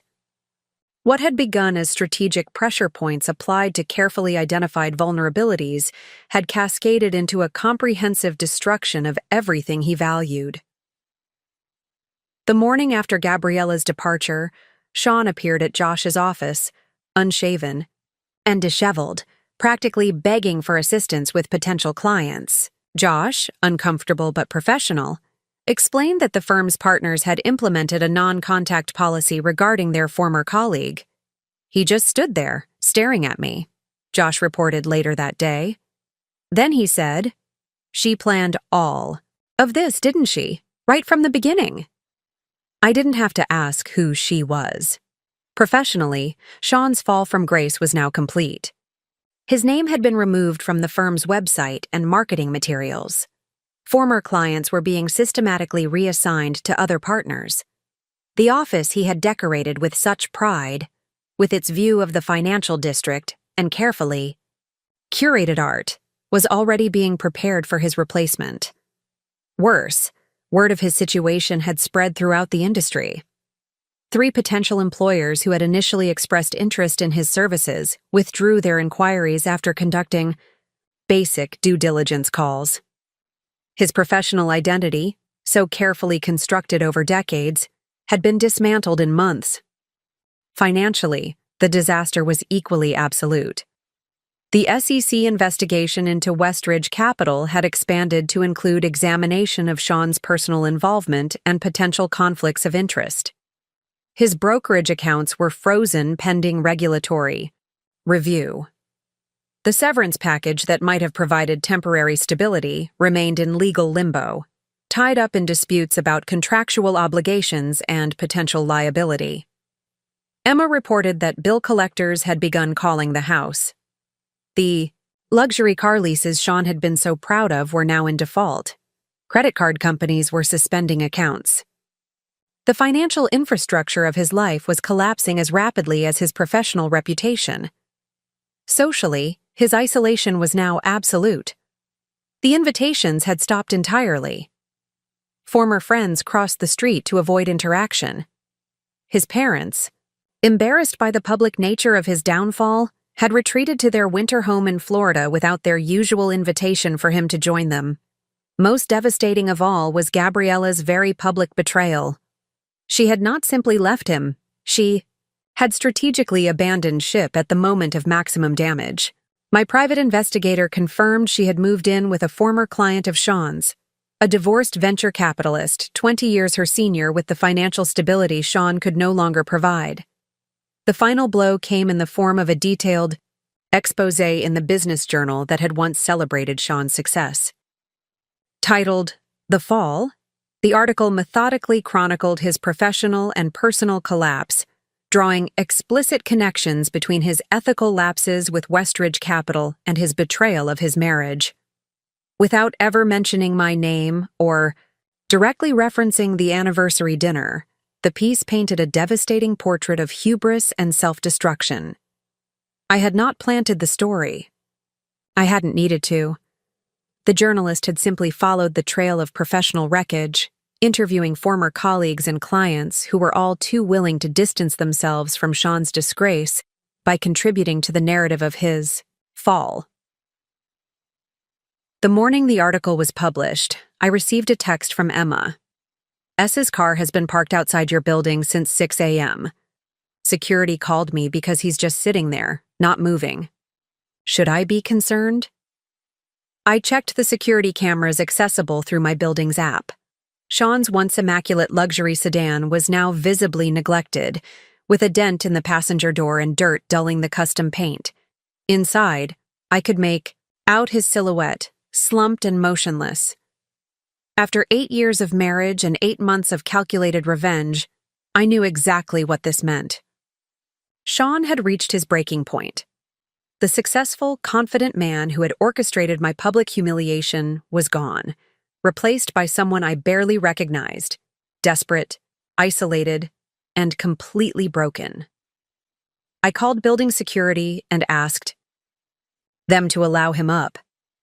20 minutes later, my doorman announced Sean's arrival. I took a deep breath, adjusted my Phoenix pendant, and opened the door. The man who stood before me bore little resemblance to the husband who had toasted his new love at our anniversary dinner 8 months earlier. His expensive suit hung loosely on his frame. His carefully maintained appearance had deteriorated into stubble and hollow eyes. The confident posture that had once announced his success to every room he entered was now a defeated slouch. "Kayla," he said, his voice hoarse. "You've won. It's over. Everything's gone." I stepped aside, allowing him into the apartment that symbolized my new independence. "Come in, Sean. I think it's time we talked." He entered slowly, his gaze taking in the physical manifestation of my transformation, the modern art he would have hated, the awards from my rapidly advancing career displayed prominently, the view of the financial district now from my vantage point rather than his. As I closed the door behind him, I felt no triumph, no joy in his destruction. Only the cool satisfaction of justice perfectly executed and a chapter finally ready to close. Sean stood in the center of my living room, a stranger in familiar skin. His eyes darted around the space, taking in each detail of my new life. The sleek furniture so different from our traditional suburban aesthetic, the view he had once commanded now serving as my backdrop, the subtle but unmistakable absence of any reference to our shared past. "Can I get you something to drink?" I asked, the polite hostess even now.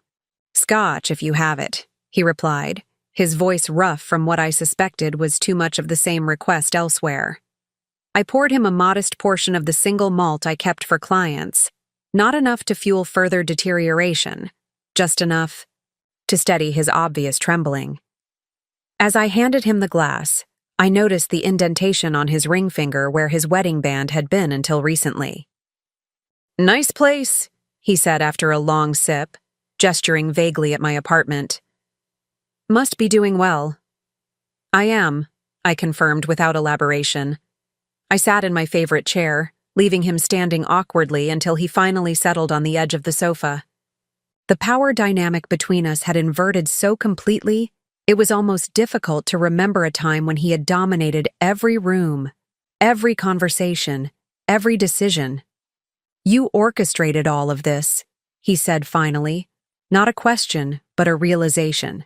"From the very beginning," I didn't confirm or deny. "What exactly is all of this, Sean?" His laugh was hollow. "Don't be coy, Kayla. It doesn't suit you." He took another sip. "My partnership, my clients, my reputation, Gabriella's job, her credential exposure, the house that won't sell, the regulatory investigation, the article." His eyes found mine, recognition finally dawning. "It wasn't random bad luck. It was you, systematically destroying everything I built, everything we built." "No," I corrected gently. "You destroyed what we built the moment you chose to humiliate me at our anniversary dinner. I simply ensured you experienced appropriate consequences." He flinched at the precision of my response. The dinner was Gabriella's idea. She thought it would be cleaner. One public announcement, and then we could move forward without hiding. "How considerate," I replied, my tone neutral despite the surge of cold anger. "And did she suggest your little speech about authentic love and following your heart as well? Or was that your own flourish?" Sean stared into his glass. "I thought I loved her. And now? Now I realize I destroyed the only real thing in my life for a fantasy." He looked up, his eyes suddenly earnest. "Kayla, I made a terrible mistake. The worst mistake of my life."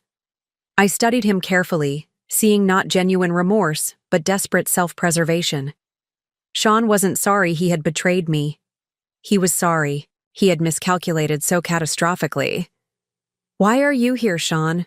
What do you want from me?" He set down his glass, leaning forward with the intensity he had once used to close million-dollar deals. "Make it stop, please. You've made your point. I've lost everything. My job, my reputation, Gabriella, our home. Isn't that enough?" "That depends," I said, maintaining my composure. "What do you think would be enough for publicly humiliating your wife of 8 years? For throwing away our marriage for a woman who abandoned you the moment things got difficult? For lying to our friends, our family, your colleagues about the kind of man you really are?" His facade cracked further. "I didn't come here to be lectured. I came to negotiate." "Negotiate?" I raised an eyebrow. "What exactly do you have to offer, Sean? Your assets are frozen. Your professional reputation is in ruins. Your social standing is non-existent. What possible terms could you propose?" He ran a hand through his disheveled hair, desperation evident in every gesture. "I can give you everything in the divorce, the house, the investments, all of it. Just call off whatever you're doing behind the scenes. Help me salvage something from this wreckage." I almost pitied him then. Almost. He still didn't understand that this had never been about money or possessions. It had been about justice, about consequences proportional to his actions. "There's nothing to call off, Sean. I'm not orchestrating your current difficulties. I'm simply living my life successfully while you face the natural repercussions of your choices. His expression hardened. Bullshit. This is calculated revenge. You've systematically destroyed everything that matters to me. No, Sean, I replied, calmly. You destroyed everything that should have mattered to you the moment you decided our marriage was disposable. All I did was make sure you couldn't enjoy the spoils of your betrayal. So, that's it? You're just going to sit there in your perfect new life and watch me drown? I stood, signaling the end of our conversation. What happens to you now is entirely up to you. My work is done. Your work? He laughed bitterly. You make it sound like a job. I allowed myself a small smile. In a way, it was. You always said I lacked strategic thinking and professional focus. Thank you for the motivation to develop those skills. Sean's face drained of color as the full realization hit him. You planned all of this, not in a rage, not an emotional reaction, but as a calculated campaign. From the very beginning. You taught me well, I acknowledged. All those lectures about strategic patience, about identifying vulnerabilities, about seizing opportunities. I was an excellent student. He stood slowly, the defeated slouch more pronounced now. I never knew you. Not really. That was your greatest mistake, I agreed, walking him to the door. Not the affair, not even the public humiliation. Your greatest error was underestimating me. As he stepped into the hallway, he turned back one last time. Is there anything left to salvage, Kayla? Anything at all? I touched the phoenix pendant at my throat, the symbol of my transformation. Not for us, Sean. That chapter is closed. But for you, that depends on whether you learn from this experience or continue blaming others for the consequences of your actions. As the elevator doors closed on his broken expression, I felt the final weight of our shared past lift from my shoulders. The confrontation I had strategically delayed until his complete collapse was now complete. Justice, meticulously planned, and perfectly executed, had been served. I returned to my living room window, gazing out at the city I had made my own. The woman reflected in the glass, confident, powerful, completely self-possessed, bore little resemblance to the shell-shocked wife who had walked out of La Maison 8 months earlier.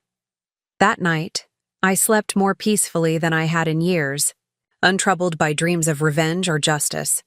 That chapter was finished. Tomorrow would begin something entirely new. 10 days after Sean's visit to my apartment, our divorce was finalized with surprising efficiency. His lawyer, recognizing the futility of further negotiation given his client's comprehensive collapse, accepted terms that would have been unthinkable months earlier.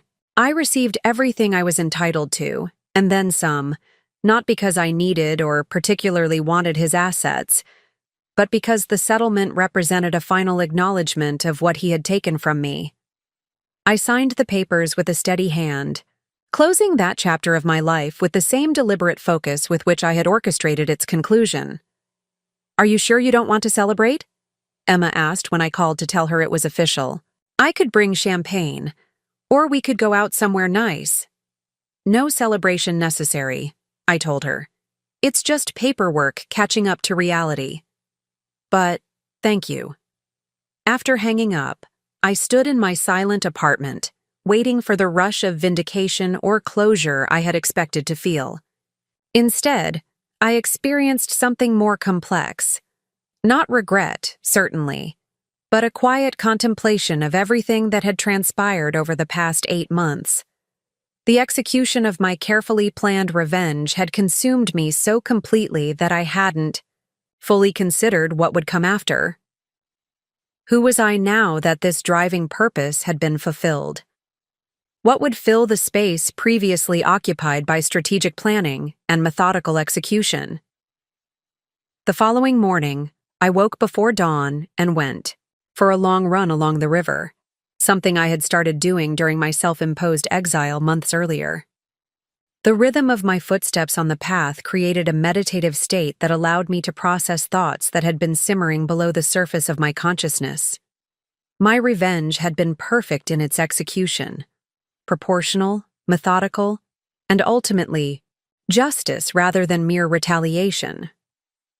Sean and Gabriella had experienced consequences precisely calibrated to their actions, losing everything they had gained through betrayal and then some. I had reclaimed my power and emerged stronger, more capable, more authentically myself than I had been in years. Yet something unexpected had occurred in the process. The woman who had walked out of La Maison that night, hurt, humiliated, but determined, had transformed into someone I was still getting to know. The skills I had developed to orchestrate Sean's downfall, strategic thinking, network cultivation, patient execution, were now integral parts of my professional and personal identity.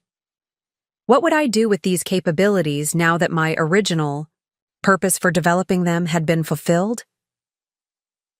The answer began to take shape during a lunch meeting with Elsa the following week. She had invited me to discuss a potential promotion that would make me the youngest partner in Vertex's history. "Your client portfolio has expanded faster than anyone we've ever seen," she explained over seafood salads at my favorite bistro. "But it's more than that. You have an exceptional ability to identify leverage points and strategic advantages. The other partners are impressed, and frankly, a little intimidated." I smiled at that. Intimidated? That seems excessive. Not at all. There's something formidable about you, Kayla. Like you're playing several moves ahead while everyone else is focused on their immediate position. She studied me with genuine curiosity. "I'd love to know where you developed that particular skill set." "Life experience," I replied, thinking of the elaborate strategy wall that had once dominated my apartment, now dismantled and discarded. "I've had some excellent teachers, though they didn't realize they were instructing me at the time." The conversation shifted to the specifics of the partnership offer, but Elsa's observation lingered in my mind. The skills I had honed for revenge could be redirected toward creation and growth. The strategic acumen I had developed could serve purposes beyond justice. That evening, I received an unexpected email from Josh. The subject line was simply, "Thought you should know. Kayla, I'm reaching out because I thought you should be aware of recent developments. Sean has accepted a position with a small financial advisory firm in Seattle, entry-level, focusing on individual clients rather than corporate accounts. A significant step down, but perhaps a chance for him to rebuild something. Gabriella has apparently moved on to her next target, a senior partner at Richardson and Meyer. Her LinkedIn profile now claims she's pursuing an MBA part-time. I'm not sharing. This because I think you care about their futures, but because I thought it might provide some closure to know they're no longer in your orbit. On a personal note, I want to say how impressed I've been with your resilience and transformation. If you're ever interested in bringing your talents to our firm, my door is always open." Best, Josh closed the email, surprised by my own lack of interest in Sean and Gabriella's fates. They had occupied so much of my mental and emotional energy for months, yet now they seemed like characters from a book I had finished reading, their stories continuing but no longer relevant to mine. That night, I made a decision. The next chapter of my life would not be defined by the shadow of betrayal or the echo of revenge. It would be something entirely new, something I would build by choice rather than necessity. I accepted Vertex's partnership offer the following morning, negotiating terms that reflected my value to the firm and my vision for future growth. I also made an appointment with a real estate agent to list the property across from Sean's former house. The investment I had made purely as an instrument of psychological pressure was now simply an underperforming asset. As I prepared for bed that evening, I caught my reflection in the bathroom mirror. The woman looking back at me was neither the accommodating wife Sean had betrayed, nor the calculating strategist who had orchestrated his downfall. She was someone new, stronger for having been broken, wiser for having navigated darkness, and now ready to direct her formidable abilities toward creating rather than dismantling.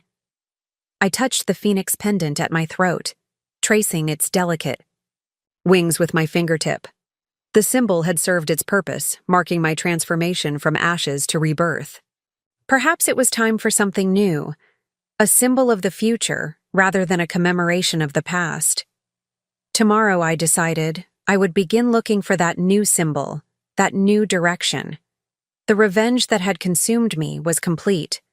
The void it left behind wasn't emptiness but possibility, an open space ready to be filled with whatever I chose to create next. 1 year after the anniversary dinner that had shattered my life, I stood at the podium of the Grand Ballroom at the Westridge Hotel, ironically named given the role Westridge Capital had played in my revenge strategy. The audience before me included the most influential figures in the financial marketing industry, gathered for the annual Excellence in Financial Communications Awards. It is my great pleasure to announce that the winner of this year's Innovation in Client Engagement Award is Vertex Marketing, led by partner Kayla Taylor. Applause filled the room as I accepted the Crystal Trophy, the culmination of a marketing campaign I had conceptualized and executed for one of the country's largest ethical investment firms. The irony wasn't lost on me that I had become known for bringing transparency and authenticity to financial communications, qualities so notably absent from my former marriage. "Thank you," I began, my voice steady and confident as I addressed the audience. This recognition belongs to the entire Vertex team, who embraced a vision built on the radical notion that honesty can actually be good business. Laughter rippled through the crowd, but I continued with purpose. A year ago, I learned a painful but valuable lesson about the cost of deception, both to those who are deceived and ultimately to those who choose to deceive.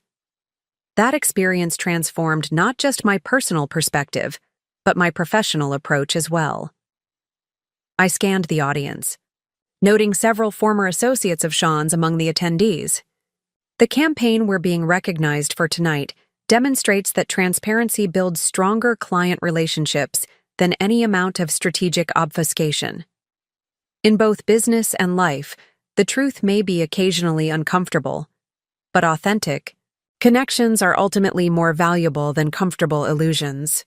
As I concluded my brief remarks to enthusiastic applause, I caught sight of Josh at a table near the front, nodding with understanding of the dual meaning in my words. We had maintained a respectful professional relationship, occasionally collaborating on projects where our firm's interests aligned. Later that evening, during the reception, he approached with 2 glasses of champagne. "Congratulations," he said, handing me one. Quite the full-circle moment. I accepted the glass with a smile. Life does have a certain poetry to it sometimes. "Have you heard the latest?" he asked, keeping his voice low despite the bustling crowd around us. "I haven't been keeping track," I replied honestly. Sean's firm in Seattle closed its doors. Regulatory issues, apparently. He studied my face for a reaction. And Gabriella's engagement to that Richardson partner ended rather abruptly when his wife showed the firm evidence of their relationship.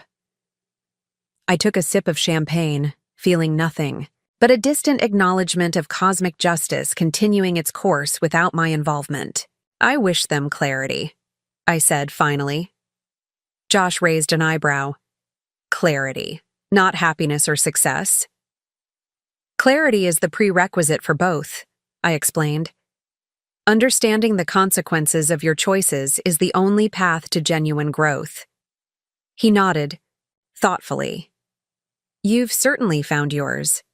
After the gala, I returned to my apartment, not the downtown showplace I had initially chosen as a statement of independence, but a warmer, more personal space in an artist's district that better reflected who I had become. The walls displayed original works by local painters. The bookshelves held volumes on psychology and philosophy alongside marketing strategy and financial theory, and the terrace hosted a thriving herb garden. My life had expanded beyond the confines of revenge into something richer and more authentic. The partnership at Vertex had evolved into a leadership role where I mentored younger women navigating male-dominated industries. I served on the board of a nonprofit supporting survivors of domestic abuse. I had even begun writing a book about resilience and reinvention after betrayal. Not as a revenge narrative, but as a blueprint for transformation. Most surprisingly, I had allowed new people into my life. Not just colleagues and professional connections, but friends who knew nothing of my past with Sean, who valued me for who I was now rather than in relation to my former marriage. And recently, tentatively, a relationship with someone who saw me clearly and appreciated the strength that had emerged from my ordeal. As I prepared for bed that night, exactly 1 year after the dinner that had changed everything, I removed the phoenix pendant I had worn daily during my campaign of justice. It had served its purpose, marking a transformation now complete. In its place, I selected a simple silver compass rose that had caught my eye in an artisan's shop during a weekend trip to the coast. The compass represented what I now understood about myself, that regardless of external circumstances, I possessed an internal guidance system that would always orient me toward my true north. The lessons learned through betrayal and its aftermath had calibrated that compass, ensuring I would never again lose sight of my own value or power. I fell asleep that night, not dwelling on the past, but anticipating the future. One I was creating. Deliberately, consciously, and entirely on my own terms. The following morning, I woke to an email from my publisher confirming the release date for my book. The working title had evolved from the revenge-focused concept I had initially proposed to something more universal and ultimately more powerful. Reclaiming Your Compass. Transformation After Betrayal. As I prepared for a meeting with a potential new client, I caught sight of my reflection in the mirror. The woman looking back at me bore little physical resemblance to the carefully curated corporate wife who had entered La Maison a year earlier. My hair was now worn in a style of my own choosing. My clothing expressed personal taste rather than calculated appropriateness, and my eyes held a confidence born of hard-won self-knowledge. But the more profound transformation lay beneath the surface, in the woman who had discovered her own capacity for strategic brilliance, who had channeled righteous anger into precise action, and who had ultimately recognized that her greatest power lay not in destroying another's life, but in creating her own. Sean and Gabriella had inadvertently given me the most valuable gift possible, the opportunity to discover who I truly was when everything familiar was stripped away. Their betrayal had broken open my carefully constructed life, revealing a strength and resilience I might never have discovered otherwise. As I left my apartment that morning, stepping confidently into the next chapter of my life, I felt genuine gratitude for the journey. Not for the betrayal itself, but for the woman I had become because of it. The husband who had left me for his secretary had unwittingly set me free to become someone far more extraordinary than the supportive wife I had been trained to be. His loss. My rebirth. My phone buzzed with a text from Emma. Happy anniversary of your Freedom Day. Dinner tonight to celebrate? I smiled as I replied, absolutely, and let's make it somewhere new. I'm in the mood for adventure. Up next, you've got 2 more standout stories right on your screen. If this one hit the mark, you won't want to pass these up. Just click and check them out. And don't forget to subscribe and turn on the notification bell so you don't miss any upload from us.